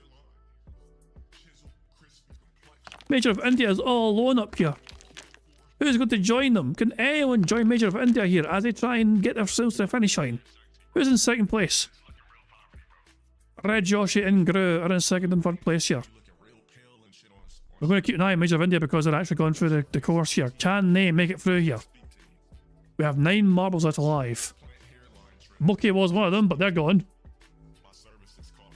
Major of India. Oh, they're gone. So we're going to follow Gru and Red Joshi, who'll both be over here. Qlump is also about to make their way over very soon. Red Joshi, can you survive, Red Joshi? No, you cannot. Red Joshi's gone. Gru's all by himself. Dips is also going to come over very soon, it seems. Gru, Qlump, soon to be joined by Dips. There's Dips right there. Yorkshire Walker is the final marble, but they will not have a chance to go yet. Dips, Qlump and Gru. This unlikely trio are going to try and navigate this course here. Oh, Dips got fried. Gru survived, barely for now, but they're gone now, but Qlump is still alive though. But I don't like where they are though. I don't like this. This is not going to be... Wait, maybe? No. Yes, maybe. Qlump, go on, my son. We believe in you, Qlump. We believe in you. This is your moment. Oh my fucking god. They're going to land back on the course, I think.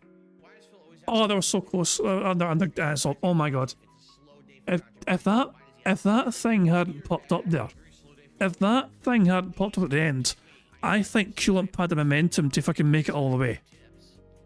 That thing popping up at the very fucking end fucked us over massively. You know, they were there, they had momentum on our side there. I think they would have fucking made it over.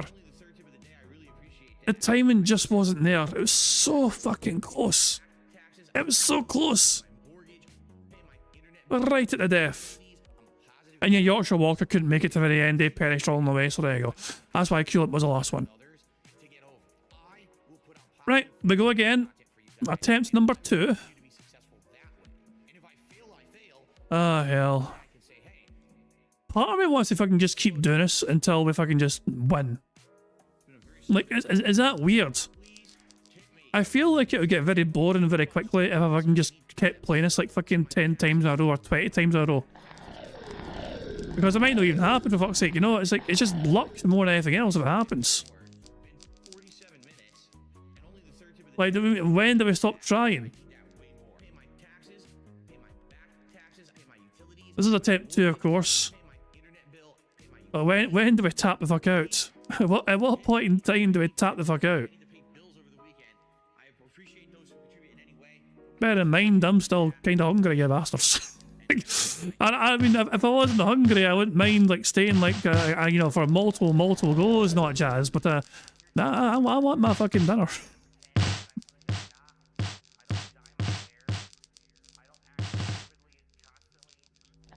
Oh, that laser, that pink laser is so destructive. Jade is gone. Good. One of Jade is gone forever. Fantastic stuff indeed. A lot of marbles are waiting here. Dreamlands TV is in first place here by a good mile here. So I'm going to follow Dreamlands TV here. Oh, that's an interesting bounce there, but they make it over just about. Good stuff indeed.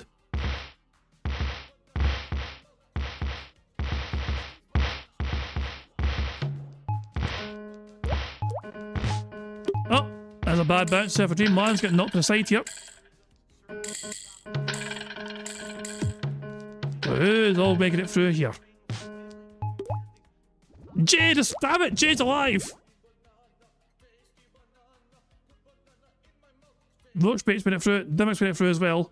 But in third place, this little bastard. Get knocked out, get knocked out. Yes! Fuck you, Jade! That little prick fucking threatening to fucking ruin marbles for us. No, nah, fucking watch. Roachbait in first place, Dimmock in second place. Board apparently in third place, not far behind. A whole lot of marbles actually waiting to come over. Quite a lot of marbles seem to have made it through. But we'll see if they survive us or not. So, Board got knocked over. Board and Dreaded End got knocked over by this fucking swinging hammer here. Ludwig World Order joined the fray as well, but they all need to survive. They need to survive this first of all. Can they all survive this? No. Cardensen's gone, so is Ludwig and Toxic, so 3 of them have gone. My marble's still alive back there, looks like. Hello, me. And quite a few survivors as well. Up Diodan still at the top there. Can they make it through? Actually, let's have a look here. Diodan, actually, hold on. We'll come back to Diodan. We need to check first place. Roachbait, there's a whole lot of marbles here. Come on. So many potential heroes here. No, not those guys. Roachbait getting knocked around, battered senseless, but they're surviving. Broadside Phil. This could be good. Zoso could be. Never mind. Wow, and everyone's gone. Just like that, everyone's gone. Dajadan's gone as well. And yeah. Well, just like that, then there were 2. Lady of Ravens and Sonic. Ah, hell, man. Surely I got to win one time.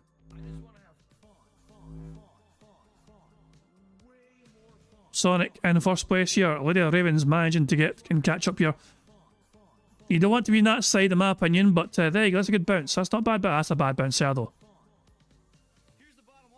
How's the timing? How's the timing here? This could be good. Lady has a chance. Lady has a chance.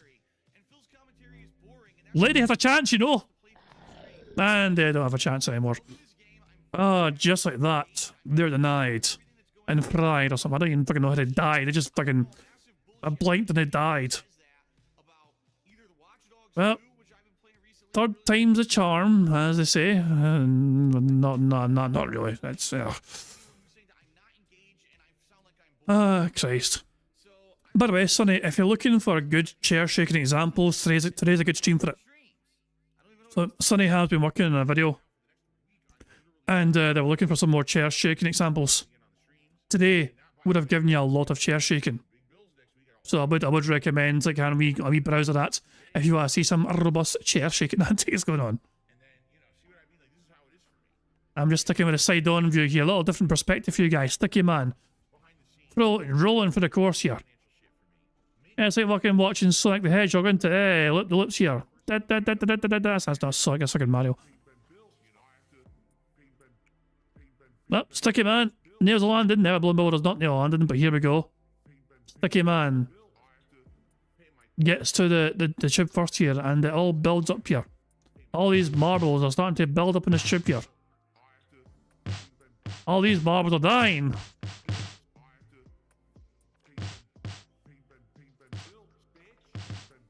Oof. So much death and destruction here. Is anyone going to survive this jump over? Fox, where Fox is alive. Mad Max is in the air. Can they nail the landing? No, they cannot. Sticky man's miles in the air. So is Fox, where Fox. So what the hell are you guys doing? Get down from there. You're together. The two kilometers together on the course. And they're both dying together as well. Oh well. Bugger me. It's actually kind of strange looking at it from the side on. It's a completely different way to fucking, view this course. Which of course goes a bit fucking insane. But yeah, it's quite an interesting way. Look at this.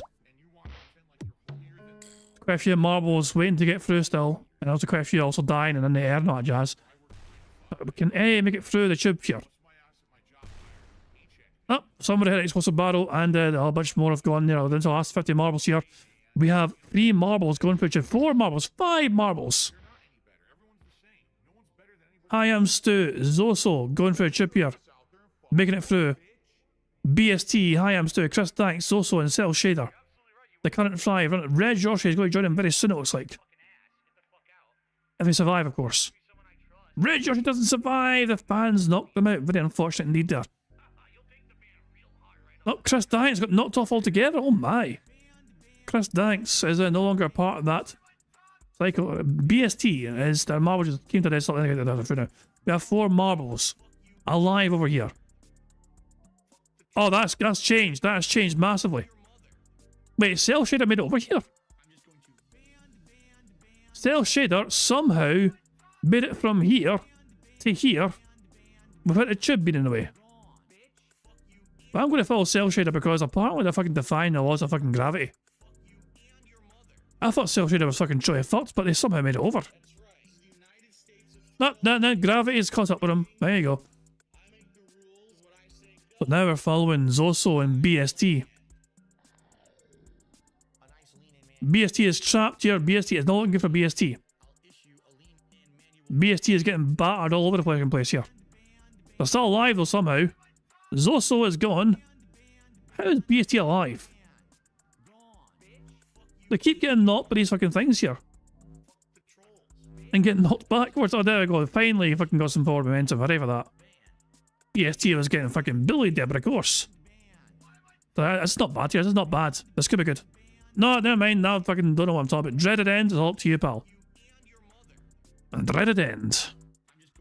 Please bring us the end of our waiting for a fucking victor in this course. Or you can just get knocked into the laser, whatever. Whatever's good for you. Oh, 3 goes, 3 tries, and 3 fails. Let's hit start again and see if I can fucking win again. I'm just gonna...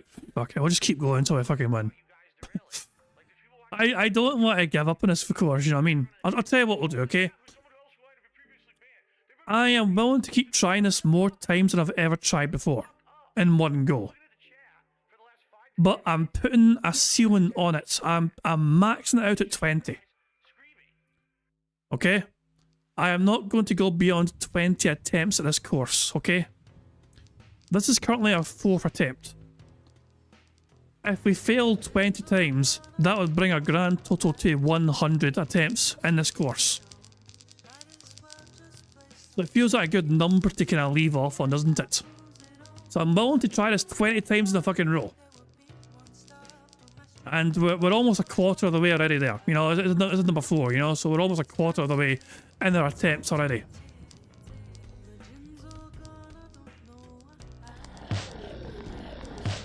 Sonny says, look at the finish line, you have to be on the huge slab as it has holes.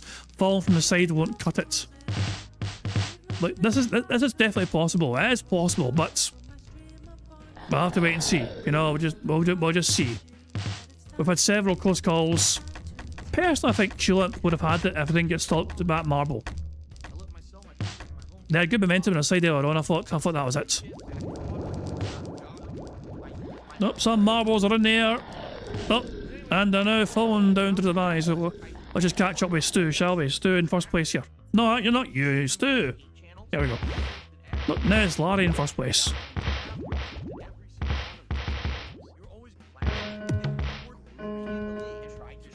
Captain Murphy was falling for a long time there. Lady of Ravens bumping Stu out the way, and now look at Lady, they're gone themselves. So who's going to make it through Troop here? Larry sniped it instead of Agent Double Soul. Look at this shit. Can he survive? Larry doesn't survive, but Agent Double Soul does, as well as Ryax. Emboard is also here. And Sided Welshman and BST. Good stuff indeed. Agent Double Soul and Ryax are the first 2 marbles through here. And they both get knocked through here. And oh, Agent Double Soul though, that's a bad. Yeah, tried to warn you there. Yeah. Yeah, that's unfortunate indeed. Sided Welshman also gets knocked out of the way.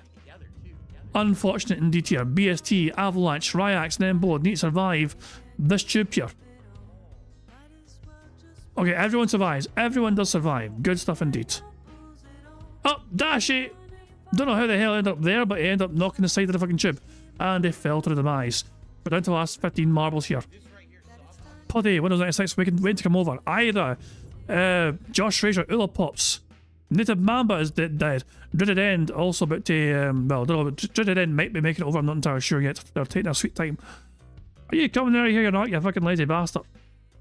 Dreaded End is... They're also going to make it at some point, like, so good stuff indeed. So there we go.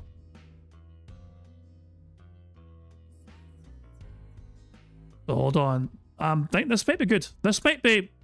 Ryax has a chance. Wait. Oh. Wait, Emerald! Emerald! Oh, never mind. Oh, hell. So, apparently this... Ah. So, Sonny thinks that you need to actually fucking land on top of this thing. I don't think... Those aren't holes you can go through, though. I think. I think I should design. I don't know if you can go through these holes. So I have an ultra close-up perspective here, but no, I don't think it's a hole because you can't go through it. Our last 2 marbles are Josh Fraser and Ula Pops. And they both don't want to fucking complete this course. How can you win? I think you win by having momentum on your side here. The marbles that I've got through here so far have not been going fast enough and they've barely fallen short. But I think it's still about having good momentum. You just need to have some good momentum on your side here. Like, you know, like, as in, if you roll forward here, dead center, and you have momentum going straight forward, and you just go right through here and miss these 2 as well and just go straight in. You need to have extraordinarily good luck, I think. That's my interpretation anyway. Mark, I cannot do more than 1,000 marbles, sadly. It seems like the game limits you to 1,000 marbles at a time. I would do more marbles if I could. I tried it. But yeah, I couldn't do more than 1,000 before. This is our 5th attempt so far. This is attempt number 5. No, Mark's had enough. Bye, Mark. Remember, we're going to have multiple different versions of our own marbles though. It's going to be like 10 Marks and 10 Mokies and 10 Me's and yes, even 10 Jades. Roughly anyway, I mean, because it's taking the 104 names we have and it's duplicating them. So basically just doing 104 times, you know, 10 up to 1,000, if that makes sense.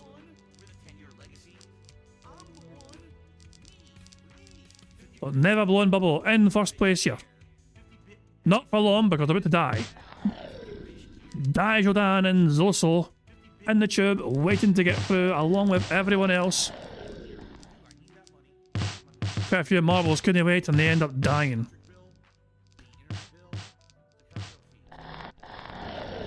Ah, hell, this course, man, this course. This'll be the end of us. This is the bane of our existence here. Whoa, this fucking asteroid's fucking trying to get us all. So, mistake in the first place. Mistake otherwise known as Meester. Of course you all remember that, eh? So their marble is currently in first place here. As are miles in the air here. They bounced their way over the course here. They hit a fucking block and they're rolling very slowly towards their potential doom, and they're gone. So let's follow. Who can we follow instead? Scrotic? No. Ah, he's out to sea. Not going to follow you. Who can we follow that's not going to die? Ryax will follow you, and Aton as well. Aton and Ryax. Ryax goes through the portal here. Aton made it through the fucking spinning blades. Ira is there. Actually, Aton didn't make it, I think. Ira, Marco Shaughnessy, and Ryax. Who else is going to join here? Ryax gets bumped over. Will they make it? They do indeed make it. Who else is going to come over here? Camber Dutchman, I see you in the background there. As you sail majestically over. Yeah, no, you don't have it. You wiggle back, you wiggle back. Either, can you survive? Yes, you can. Captain Murphy was going to come over at some point in time as well. Mr. Pika fan. And we just saw Jade die, so that's always good news. Captain Murphy, can they make the rest of join the rest of the marbles? Yes, they can, looks like. Captain Murphy makes it through before the jib starts going up. Mr. Pika fan, you got rejected. Oh boy, that's unlucky. Damien got knocked through. Holy shit, that's unfortunate. So let's follow here. Marco Shaughnessy is in. So, Ryax is gone. Marco Shaughnessy is here though. See, if your marble was dead center here on this middle one here, and you time it right. Ah, fuck. You know what I mean? Momentum here on your side. You start rolling here non-stop. Nothing slowing you down. That pops down. You go right around. Yep, you avoid this fucking thing I just hit. And you avoid that as well. Zoom. There you go. As simple as that. Is it simple as that? We're down to the last 4 marbles. Never Blowing Bubba. Brian A. Ira. Who else? We're waiting for Sticky Man as well, who's over the other side. Can Sticky Man join everyone here? Ooh, whoa. Ira survived that. Ira survived that. Holy shit. Brian A. See, Brian A is lined up now. Well, they were. Ira, how are you doing? Ira's gone. Sticky Man. It's all down to you, pal. Brian A is in the air, and we'll be in there for a while. So we're going to follow Sticky Man here.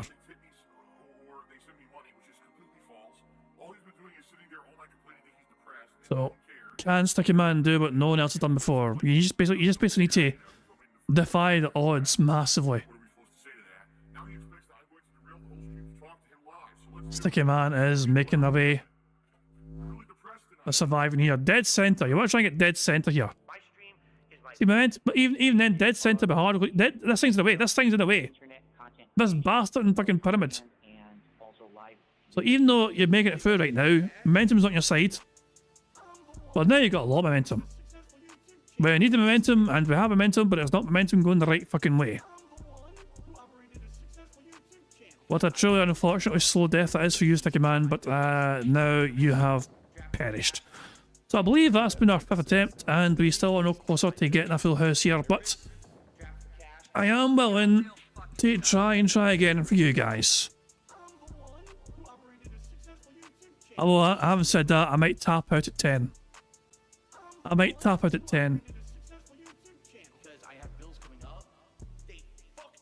Let's try to follow first place here, but all the first places are dead right now. There we go. Wee bit of lag because there's still so many marbles left alive. But yeah, I believe this is attempt number 6, I believe. But yeah, I'm tap out at 10. Who knows? Maybe we won't need 10. Maybe this is the time we win. You know? After all these fucking fails, maybe this is the fucking run. Attempt number 86. You better take a sip. Mammon. Come on, Mammon. Mammon taking a sweet time to go to the side there, but they managed to get there eventually. As they got to wait anyway for all the marbles to pile up here because that tube needs to fucking rotate here. There we go, good stuff indeed.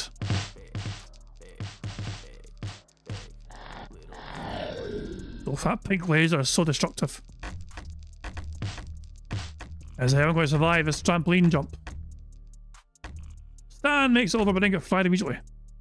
Well, never blown bubbles in the air, unlucky for you. Peacock Gaming in first place technically. Oh, here we go again.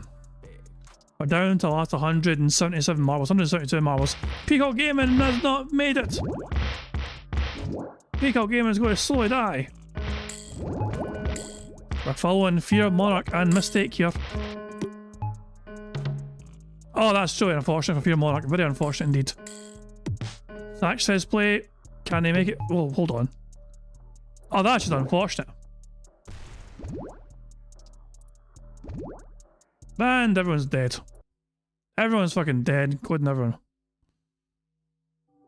Stop dying, I'm trying to get to first place. There we go. Dajodan and Dave Riley are in the same tube together. Oh, people will start talking. You're in the same tube, are we? Ah, separate sections though. You've been split up now. And who else is it? Hi, I'm Stu, and Ludwig looked like as well. It was there as well. Dajodan, David Riley. Who else is joining here? David Riley, as well as Hi, I'm Stu. Both of them get fired. Oh, that's bad though. That's bad. One of you's gonna miss. Oh no. Oh, well, the two you landed at technically, David Riley got rejected somehow. Egret is there as well. Lazy Crabs, Dajodan, Egret, and Hi, I'm Stu. We're down to the last 9 marbles. 4 of them are right here. Can any more marbles join us before we start going through? Aussie's game room is in the air. Yorkshire Walker is also there. They're gone now. But Aussie's game room is maybe going to make it. Aussie's game room does not make it. They're still in the tube. So let's see how we do here. Hi, I'm Stu. Getting a bit battered and bullied here. Hold on. Oh, they're almost lined up in the middle perfectly, but they're not. That's actually quite bad.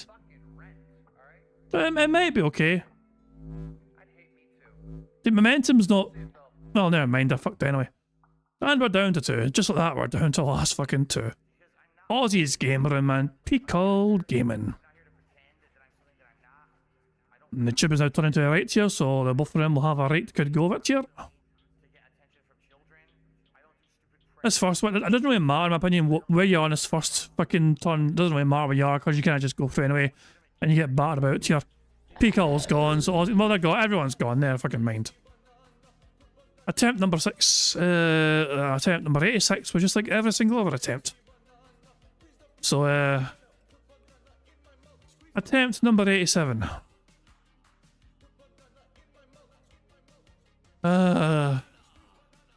I'm losing the will to live. So let's see all the marbles. Let's look on and envy all the marbles to get to die. You jammy bastards. Your misery ends now. Alexander C in first place. Daniel Cannon right behind. There's my marble there. And there's a whole bunch of definition. Hooray. Oh, here we go here. Bacon pancakes and Damien also up here as well.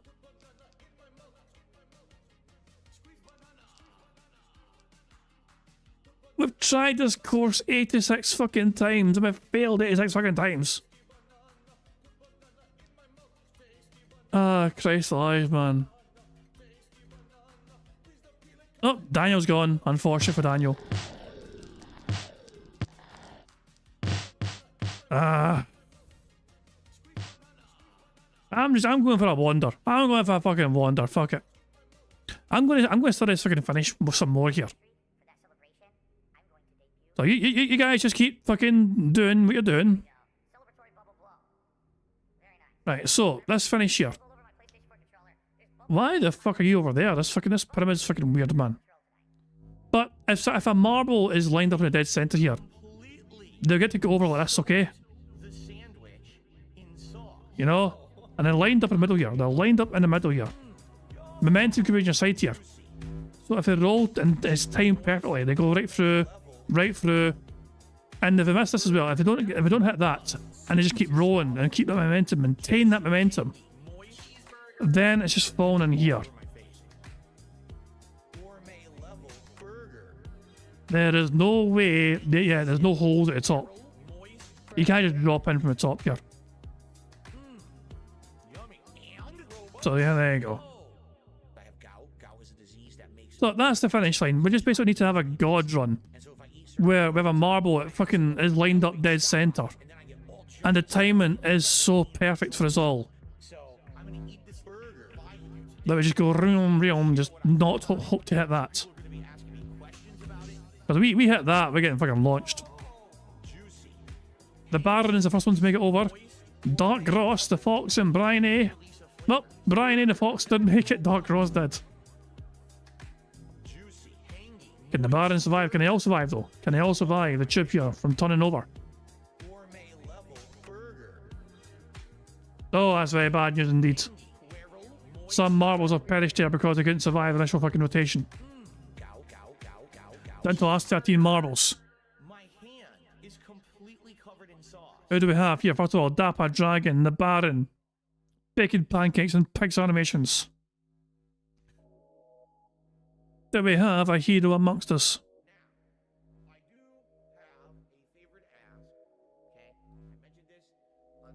Do we have a hero? Not you anyway. Bacon Pancakes just got fried. The Baron, no. The Baron's lined up. The Baron is lined up here. The timing, no. There's nothing. Okay, hold on. Ah, you bastard! They got slowed down. They got slowed down. See, they got slowed down there. That was almost fucking perfect. If they never got slowed down, they might have had a chance. Ah, you see what I'm saying though? Momentum is so good there. That was going quite well. But it's just the fucking timing of it all. You need amazing luck here. And we're down to the last 4 marbles. All of them are right here. Down to the last 3 marbles. Sorry, Sykes got fried. Beans for you, Camping Dutchman. And no, that's our last 2. Windows 96. So wait, beans for you. Sorry, wait, no. This is Camping Dutchman. Camping Dutchman, you may have a chance. God fucking damn it all to fucking hell. That fucking hammer. That fucking hammer, man.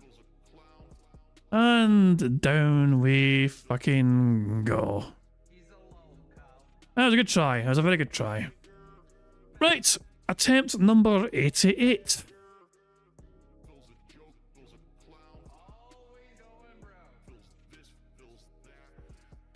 Ah, for the love of Christ. Let's just be envious of all the marbles that die in Cameron Richmond, Sonny, Zoso, Teresa Young, Lady of Ravens, Damien, all these marbles get to die early. Their suffering ends immediately. Ours is only just fucking beginning. Mamon's marble dying a distance as their marbles also in the lead here. Sonny has linked the YouTube channel of the person that made this course. If you want to send them your vitriol for some reason. Oh Christ, man. We've tried so hard for this course. We've tried so many times. Oh hell. Let's catch up in first place, shall we? You're not first. Ah hell. So this is attempt number 88, isn't it? Yes, this is the 88th goal we've got here. I'm stopping at 90. Okay, this is our third last run.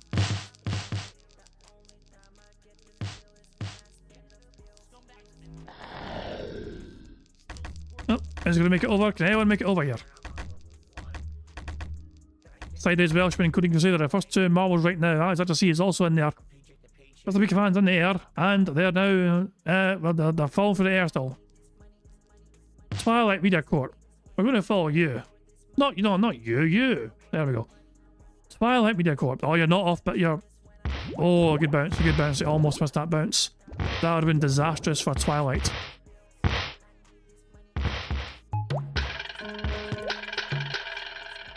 BST, they couldn't make it through and they're fallen to the demise.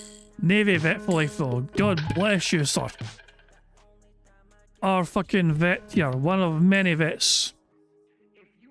Quite a few detractor vets, coincidentally enough, you know, actually, I noticed that ages ago. I tried to suggest a show one time where all the fucking detractors who are veterans fucking do their own little fucking wee mini show together. Just so you can have like a bunch of veterans bitching away and moaning about fucking Phil, complaining about how hard, you know, how hard life is. Like Phil doesn't know what fucking struggle it actually is, you know what I mean? There's fucking people actually fucking going through quite a lot. But if you know, in the life, you know what I mean? But yeah. David Vet for life, currently in first place. They're joined by Captain Murphy and the Baron, and Mr. Pika Fan's also here as well, and so my mom as well. My mom is. I'm not alone in here. You want to avoid rolling too far back there though. A lot of marbles actually have a chance of getting through here, but first of all, can these marbles survive this course here? This bit here is perilous here. Come on, get back, get the fuck back here, get back, there we go. Kettle Denson's son has also joined the party. We have quite a lot of marbles in here right now. Let's see the finish line, see what it's like. The pyramid is not in the way here, this pyramid is well to the side here. So, let's see here. Oh, a Gang of Wolves barely makes it over as well. Sax's players will have to wait their turn. So let's have a look here. Some marbles are done. Mr. Weekfan's gone. Captain Murphy's gone. Mammon has made it through, but not dead centre. Is anyone dead centre? Gang of Wolves technically is dead centre. But Damien though. Damien had great momentum there. That's unlucky. Mammon's next and they're gone. Nope. Mammon's the last. Holy shit, that. Well, everyone died. Everyone died just like that. I fucking blinked and everyone fucking died. Holy shit, my mom's the last one alive. We went from like having like fucking 6 or 7 marbles left alive there to just like 1. Well, attempt number 88 was just like the previous other attempts. And I guess we go for attempt number 89. Oh, we're driving ourselves to fucking insanity playing this fucking thing. Let's follow Narkill, shall we? Narkill 420. We'll see how their marble does, shall we? We'll put our fucking faith in Narkill. Crazy Young bashing them aside saying I ain't got time for that slow last week shit. Still, we're following Narkill and they're still alive. Oh, actually Narkill I'd say fucking killed two. Some marbles died because of Narkill there.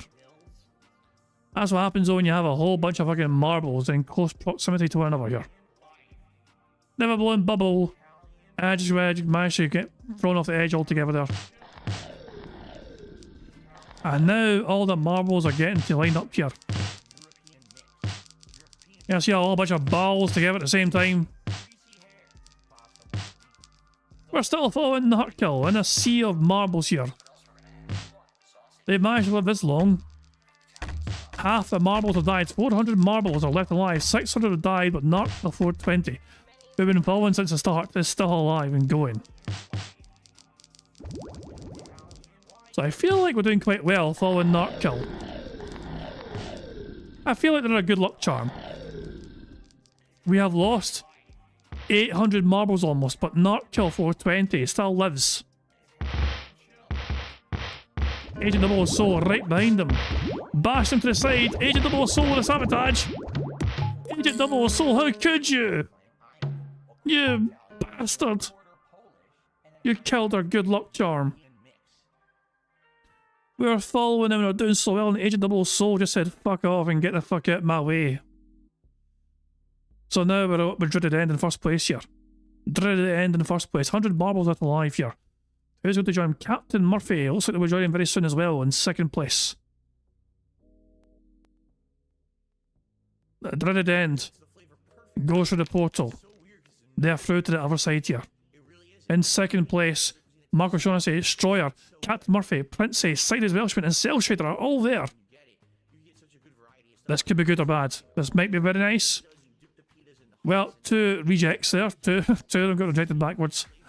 That was very unfortunate indeed here. So yeah. Well, Ludwig's joined the party, but can they all survive this tube going the wrong way here? They do indeed survive for now. Agent 00 Soul, the saboteur themselves, is ready to come over. And so is a blind daughter. And there's name of Life as well is alive again over there. Oh, blind daughter got fucking hammered away. Holy shit. Let's keep an eye on the fucking finish line here in the course. Let's see here. Sack says play. That's a fucking very smooth run from Sack says play. And they're in the middle here. They are perfectly in the middle here. Larry's ahead here. But they're gone. Oh, the timing of that bastard thing. So wait, Princey gave him a shove.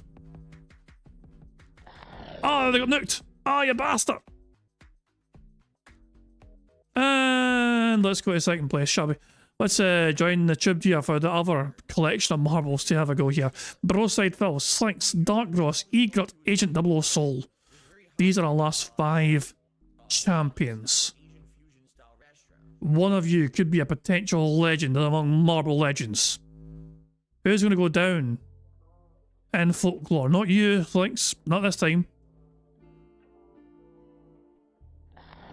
We're down to the last 3 marbles. These are the last 3 here. Dark Gross actually has a decent line here, but they're gone. And everyone's gone. Everyone's gone, everyone's dead. Everything sucks. Right. Well, I believe this is our final attempt of the stream anyway. Attempt number 10, but yeah, this would be in total our 90th attempt at winning this fucking course. I'm starting to lose faith in us winning this course. Mind you, if somebody can get to the end, Sonny can. Sonny is constantly defying the odds on a regular basis. I'm gonna put my fucking hope and faith in Sonny. On you go, Sonny. Do what no one else can fucking do. Look at them go. Bloody fucking shoving it away like some sort of big beefy bastard Billy. Get that. There's a pile up on Sonny. Collusion going on. Marvel are trying to prevent Sonny from making it to the end. Oh, Sonny barely survives that. I'm following Sam. I'm going to keep following Sonny. Oh, Christ, man. Well, remember, these are one of many Sonnies. You gotta remember. But this particular Sonny seems to be doing quite well. For now. And here we go. Through the tube. And to be fair, you're still going. This marble we're following. Never mind. Never fucking mind. Never mind what the fuck I was saying. Twilight Media Court was in first place, but that marble's been sent in the air and they're gone now. So let's follow Sideways Welshman. Down to the last 200 marbles. Sideways Welshman. Can they do what no marble can? Probably not. Probably not. Who are we kidding here? We're all kind of fucked here. Good bounce there though. Has a good bounce. Princey sadly not making it through here, but Pickle Gaming. Sniping the hole here. ST1593 as well. And up ahead there as well. Can ST make it through? They can. Damien's down there as well, and Sticky Man. Quite a few marbles are through here straight away. So we're going to follow Sticky Man as their marble is in first place here. And there we go, good stuff indeed. Sticky Man just waiting here. Of course, all these marbles will have to survive this initial first rotation. Which means surviving this bastard thing. Dashi has launched himself over. Caldesson couldn't quite make it, sadly. Dapper Dragon's over there, so is Windows 96. Hyams do well, Bill. Quite a lot of marbles still on the course. Oh, Egret wasn't able to survive. Sadly, they're gone, but everyone else did manage to survive. Can everyone be kept there? Dashy, you keep fucking going back the way. Don't dip. Stay up there. Stay in the tube. Yeah, tube. Windows 96 battering their way through here. And Windows 96. Oh, Toxic's got knocked through. Very unfortunate indeed. Okay, this is a final run here. Here we go. Windows 96 here. The pyramid's in the way! What? How the hell is it there? How in the fuck? Well, Windows 96 still made it through for now. But not for fucking long, of course, yeah. That pyramid though is going to fuck us over. Dashy, they're gone. Tom! No, they're definitely fucking gone. Dapper Dragon. Oh, you're stuck forever, aren't you, you fucking fuck? Well, maybe somebody can dislodge you from the back here. We've got Gru, we've got Dreamlands TV, we've got Damien, BST, and the High Am Stew. Oh, Gru's gone.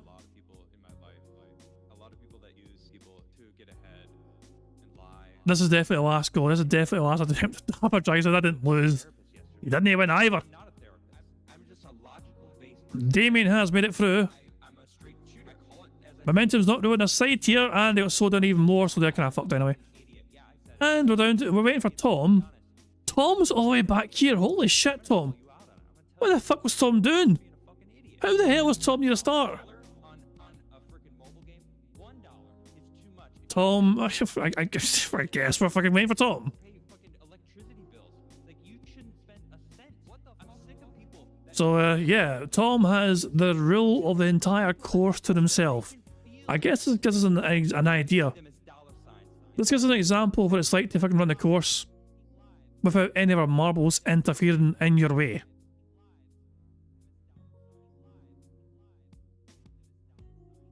So let's just see how well we do. Dapper Dragon, of course, still in first place. They're just stuck there. Tom managing to fucking get through here. In theory, Tom should just be able to just... Oh, it depends exactly on what happens here, actually. Hopefully Tom can fucking make it through the tubes here. Or get through a portal. The marble is quite central here. Looking not bad, actually. Oh, that's a bad... That could be bad. Oh, but they survived. They make it through the portal. Tom actually might get a chance to have a go here. Now, Dapper Dragon's all the way over here in first place. They're stuck behind this pyramid, which is some reason just trapped here. This pyramid, for some reason, is there. Tom's in second place. So Tom has a chance to complete the course here. And there we go. Oh wait, it's been bad. It's been very bad. It's starting to rotate the wrong way. Tom has to survive. Tom, you're rolling the wrong way. Although that's not a bad thing in my opinion. You gotta roll to the left here, but you need to hang on for dear life. Hang on for dear life. Get a good speed boost here, Tom. Let this fucking send you right back. Is that good enough? Is that good enough? It is just about good enough. That's not good. That's not good. That's not good. Bye, Dragon. And then there was one. Ah, balls. And so this is how it ends. This is how our suffering shall be ended today. With Dapper Dragon refusing to budge an inch further. Because this bathroom pyramid, for some reason, is moved there instead. That is how it all ends. With another failure. We've tried this 90 times. 90 times we've tried this and 90 times we've failed. See, look at that, 90. It even says it played 90 tries we've had. 90. Yeah, let's hit random. Let's get a random course. Let's get back to 104 marbles. A random course to celebrate today's Full House Bingo victory. It's called Wonderful Whimsical Whirlwind. It was made by Ninja Dom 7. It has an average elimination rate of 0%. 0%. Every marble it runs this course lives. If you die, that's impressive. It has an average finish time of 3 minutes and 11 seconds. You know what? I'm tempted to say it's a 0% elimination course. If you die, you win. I want to test a 0% thing. Is it the course here? What the fuck's with all the balls? And how is it 0%? Nah, I don't know about this. How the hell this is a lengthy fucking course here.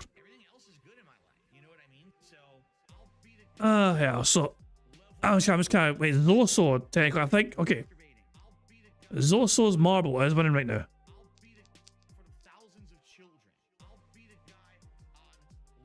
Can anyone overtake Zoso? On the other side, you got Zarnok King of Darkness, their closest competitor. Out the tunnel they go. And into another tunnel. Who's going to get through this one first here? Zoso again. There we go. These two are basically been front runners for a while, I think.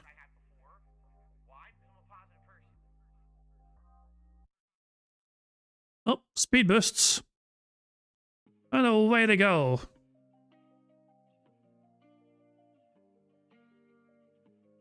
I'm still fucking just knackered from the like. Every time I hope we're going to win that course, we fucking don't. You know, it just I get given hope every time. Camden Dutchman, you're in the lead. Congratulations to you. If you can hold on to that lead, then well done. I'm still wondering why this course has a 0% elimination rate. It makes me think that Mamon's now winning by. To be fair then, it does seem to be quite back and forth with who's winning. I was concerned that first place would stay first place for the whole race. But Zoso is in the lead. Hey, my marble's fucking going to win at some point. Oh, my marble might win. If I fucking win. Oh god. Come on, me. Away I go. You know, see you suckers later. Fuck off, Sticky Man. You get to fuck, Sticky Man. This is my win. Yeah, you're not allowed to fucking win, Sticky Man. This is my fucking win. Sonic! Ah, piss off, Sonic. Oh, God, it's bad. Sonic is now in first place. My lead is gone because I couldn't get I've lost my lead. I was doing so well, and now I'm fucking in a sea of fucking mediocrity.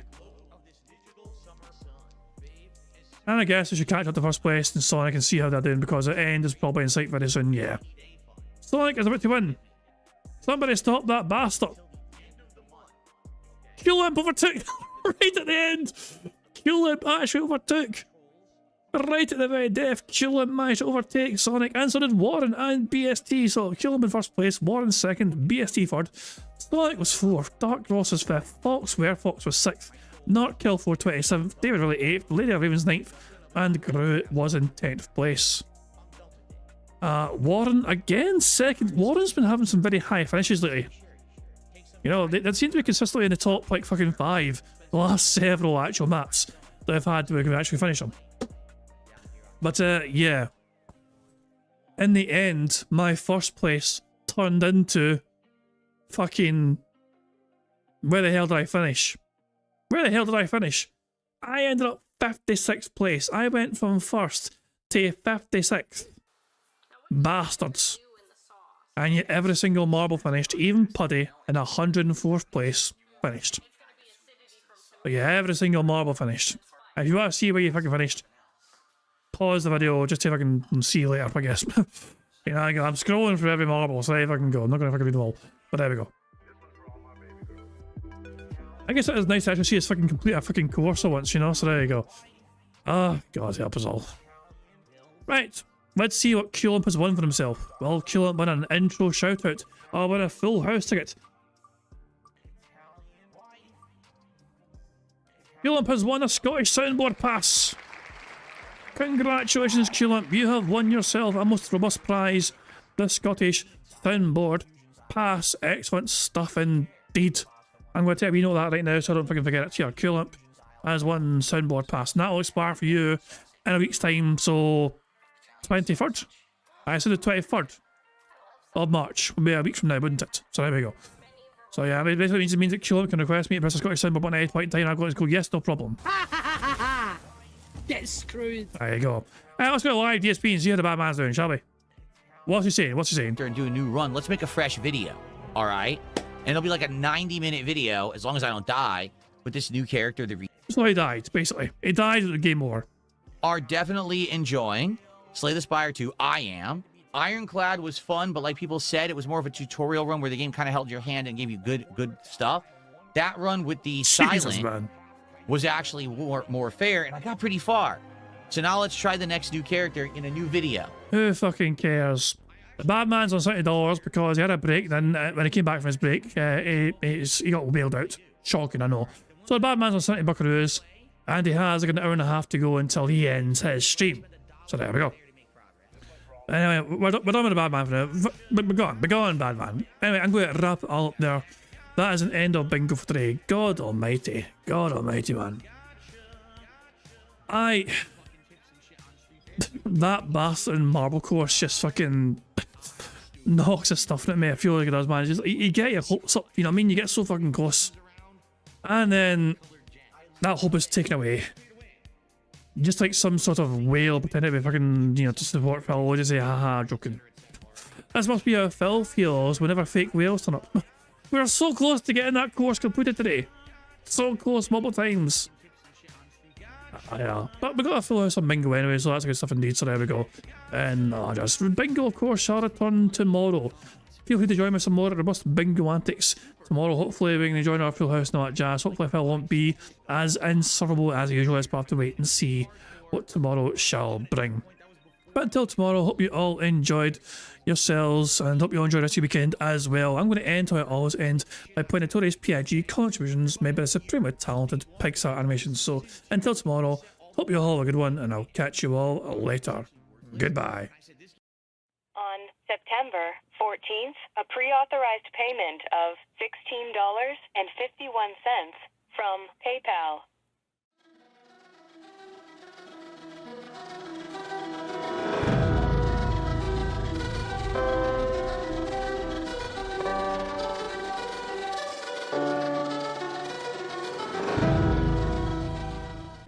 All right, Luna Mills has tipped me $1.30. It says, I'm back. What's your favorite type of shower? When you're showered in money. When you go outside, all of a sudden, greenbacks start falling from the sky.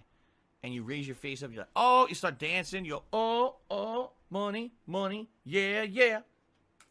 All right, I don't know what the hell you're talking about, but thank you for the first tip of the day.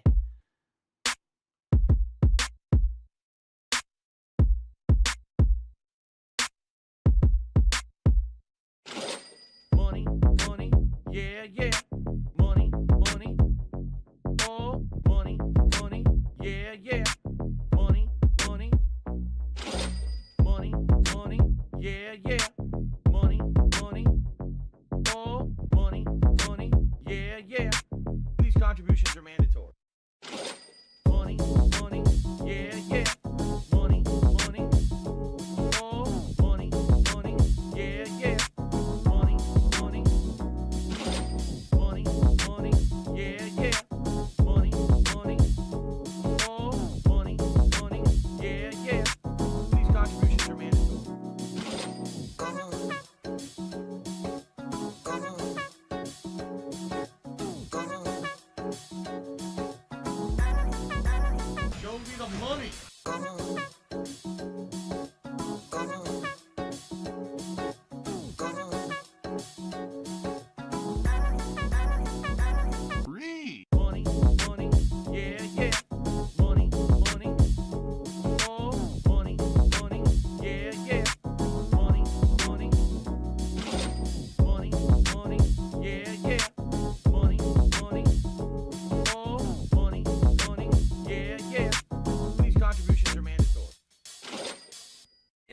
just gone like that.